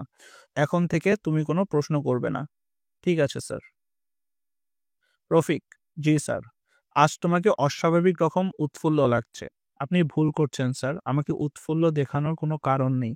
এমন কিছুই ঘটেনি যে আমি উৎফুল্ল হব। তুমি বলতে চাও যে বিমর্ষ হবার মতো অনেক কিছু ঘটেছে? আমি তাও বলতে চাই না। মেজর সাহেব পশতু ভাষায় কি যেন বললেন। কোনো কবিতা টবিতা হবে হয়তো। রফিক তাকিয়ে রইল। মেজর সাহেব বললেন, রফিক তুমি কি পশতু জানো? জি না স্যার। না চাইলেও শোনো। এর মানে হচ্ছে বেশি রকম বুদ্ধিমানের মাঝে মাঝে বড় রকমের বোকামি করতে হয়। রফিক কিছুই বলল না। মেজর সাহেব বললেন, চলো জয়নাল লোকের কাছ থেকে কিছু জানতে চেষ্টা করি। তোমার কি মনে হয় ও আমাদের কিছু বলবে? না স্যার, বলবে না। কি করে বুঝলে? এরা কিছুই জানে না, কাজেই কিছু বলার প্রশ্ন ওঠে না। চলো দেখা যাক। তোমার নাম জয়নাল? জি। এই নেংটা মানুষটিকে তুমি চেনো? জি স্যার। ও তোমার মেয়েকে বিয়ে করতে চায়। জয়নাল মিয়া হতভম্ব হয়ে তাকালো, তার পা কাঁপতে লাগলো। এসব কি শুনছে? ইমাম সাহেব অস্ফুট একটা ধ্বনি করলেন। মেজর সাহেব বললেন, কিছু বলবে ইমাম? জি না স্যার। জয়নাল তুমি কিছু বলবে? জি না। আমি ঠিক করেছি মাস্টারকে এই অবস্থায় তোমার মেয়ের কাছে নিয়ে যাব। জয়নাল, তোমার মেয়েটি কি বাড়িতে আছে? জয়নাল মিয়া মাটিতে বসে পড়ল। মেজর সাহেব হাসি হাসি মুখে তাকিয়ে রইলেন, যেন কিছু শোনার জন্য অপেক্ষা করছেন। ঘরে একটি শব্দও হলো না। জয়নাল, জি, তোমার মেয়েটি বাড়িতেই আছে আশা করি। জয়নাল মিয়া হাউমাউ করে কেঁদে উঠল। মেজর সাহেব প্রচন্ড ধমক দিলেন, কান্না বন্ধ করো, কান্না আমার সহ্য হয় না, চলো যাই, দেরি হয়ে যাচ্ছে, চলো চলো। আজিজ মাস্টার তখন কথা বলল, অত্যন্ত স্পষ্ট স্বরে বলল, মেজর সাহেব, আমি মরবার জন্য প্রস্তুত আছি, আমাকে লজ্জার হাত থেকে বাঁচান। মেজর সাহেব মনে হলো বেশ অবাক হলেন। কৌতূহলী গলায় প্রশ্ন করলেন, মরতে রাজি আছো? হ্যাঁ। ভয় লাগছে না? লাগছে। তবু মরতে চাও? আজিজ মাস্টার জবাব না দিয়ে নিচু হয়ে পাজামা তুলে পড়তে শুরু করলেন। মেজর সাহেব তীক্ষ্ণ দৃষ্টিতে লক্ষ্য করতে লাগলেন, কিছুই বললেন না। আজিজ মাস্টারকে তার প্রায় 10 মিনিটের মধ্যে রাজাকাররা নিয়ে গেল বিলের দিকে। আজিজ মাস্টার বেশ সহজ ও স্বাভাবিকভাবেই হেঁটে গেল। যাবার সময় ইমাম সাহেবের দিকে তাকিয়ে বলল, সালাম আলাইকুম। ইমাম সাহেব বা জয়নাল মিয়া কেউই কিছু বলল না। আজিজ মাস্টার চলে যাওয়ার পর দীর্ঘ সময় কেউ কোনো কথা বলল না। মেজর সাহেব গম্ভীর মুখে সিগারেট টানতে লাগলেন। জয়নাল মিয়া কাঁপতে লাগলো থরথর করে। কিছুক্ষণের মধ্যে স্কুল ঘরের পেছনে কয়েকটি গুলির শব্দ হলো। ইমাম সাহেব ক্রমাগত দোয়া ইউনুস পড়তে লাগলেন। মেজর সাহেব বললেন, জয়নাল, তুমি আমার প্রশ্নের ঠিক ঠিক জবাব দাও, আমাকে রাগিও না। বলো, মোট কতজন সৈন্য লুকিয়ে আছে তোমাদের জংলা মাঠে? মনে রাখবে, আমি একই প্রশ্ন দুবার করব না। বলো, কতজন? প্রায় 100। ইমাম সাহেব চোখ বড় বড় করে তাকালেন। রফিক অন্যদিকে তাকিয়ে রইল। মেজর সাহেব সিগারেট ধরালেন। সিগারেট ধরাতে গিয়ে তার হাত কাঁপতে লাগলো। এরা কবে এসেছে এই বনে? পরশু। এই গ্রাম থেকে তোমরা কবার খাবার পাঠিয়েছ? 3বার। আজিজ মাস্টার এবং ইমাম এর খবর জানে? জি না, এরা বিদেশি মানুষ, এদের কেউ বলে নেই। ওই সৈন্যরা এখান থেকে কোথায় যাবে জানো? জি না। কেউ জানে? জি না। ওদের মধ্যে কতজন অফিসার আছে? আমি জানি না। ওদের মধ্যে গোলা বারুদ কি পরিমাণ আছে? জানি না স্যার। ওদের মধ্যে আহত কেউ আছে? আছে। কজন? 6-7 জন। ওরাও বনে আছে? জি না। ওরা কোথায়? কৈবর্ত পাড়ায়, জেলে পাড়ায়। বনে খাবার নিয়ে কারা যেত? কৈবর্তরা। মেজর সাহেব থামলেন। জয়নাল মিয়া মাটিতে বসে হাঁপাতে লাগলো। রফিক এখনো জানলার দিকে তাকিয়ে আছে। মেজর সাহেব বললেন, তুমি যাও, তোমাকে যেতে বললাম। জয়নাল মিয়া নড়ল না, উবু হয়ে বসে রইল। মেজর সাহেব বললেন, নাকি যেতে চাও না? যেতে চাই। তাহলে যাও, দৌড়াও। আমি মত বদলে ফেলবার আগেই দৌড়াও। জয়নাল মিয়া উঠে দাঁড়ালো, নিচু গলায় বলল, স্যার, সালাম আলাইকুম।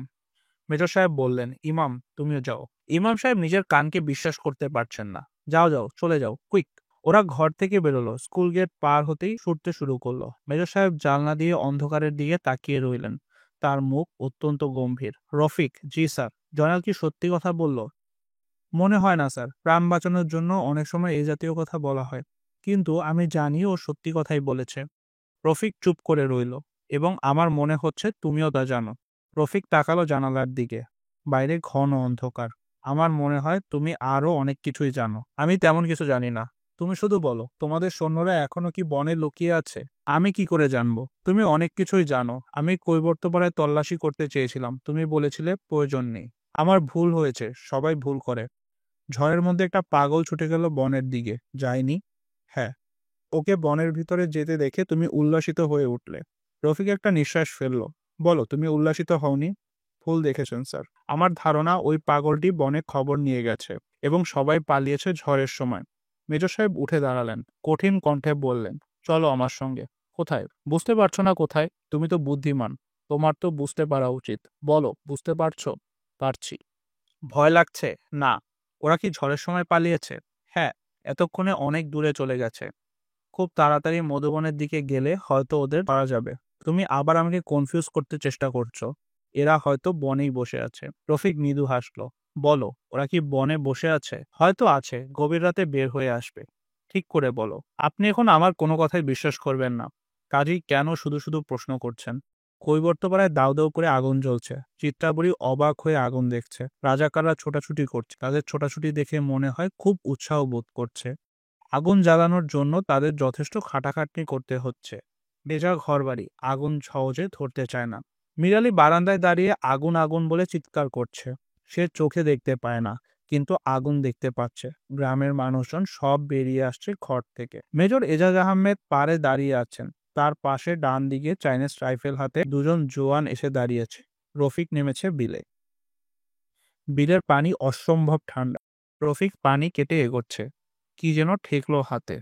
মনার ছোট ভাই বীরু উপুর হয়ে ভাসছে, যেন ভয় পেয়ে কাছে এগিয়ে আসতে চায়।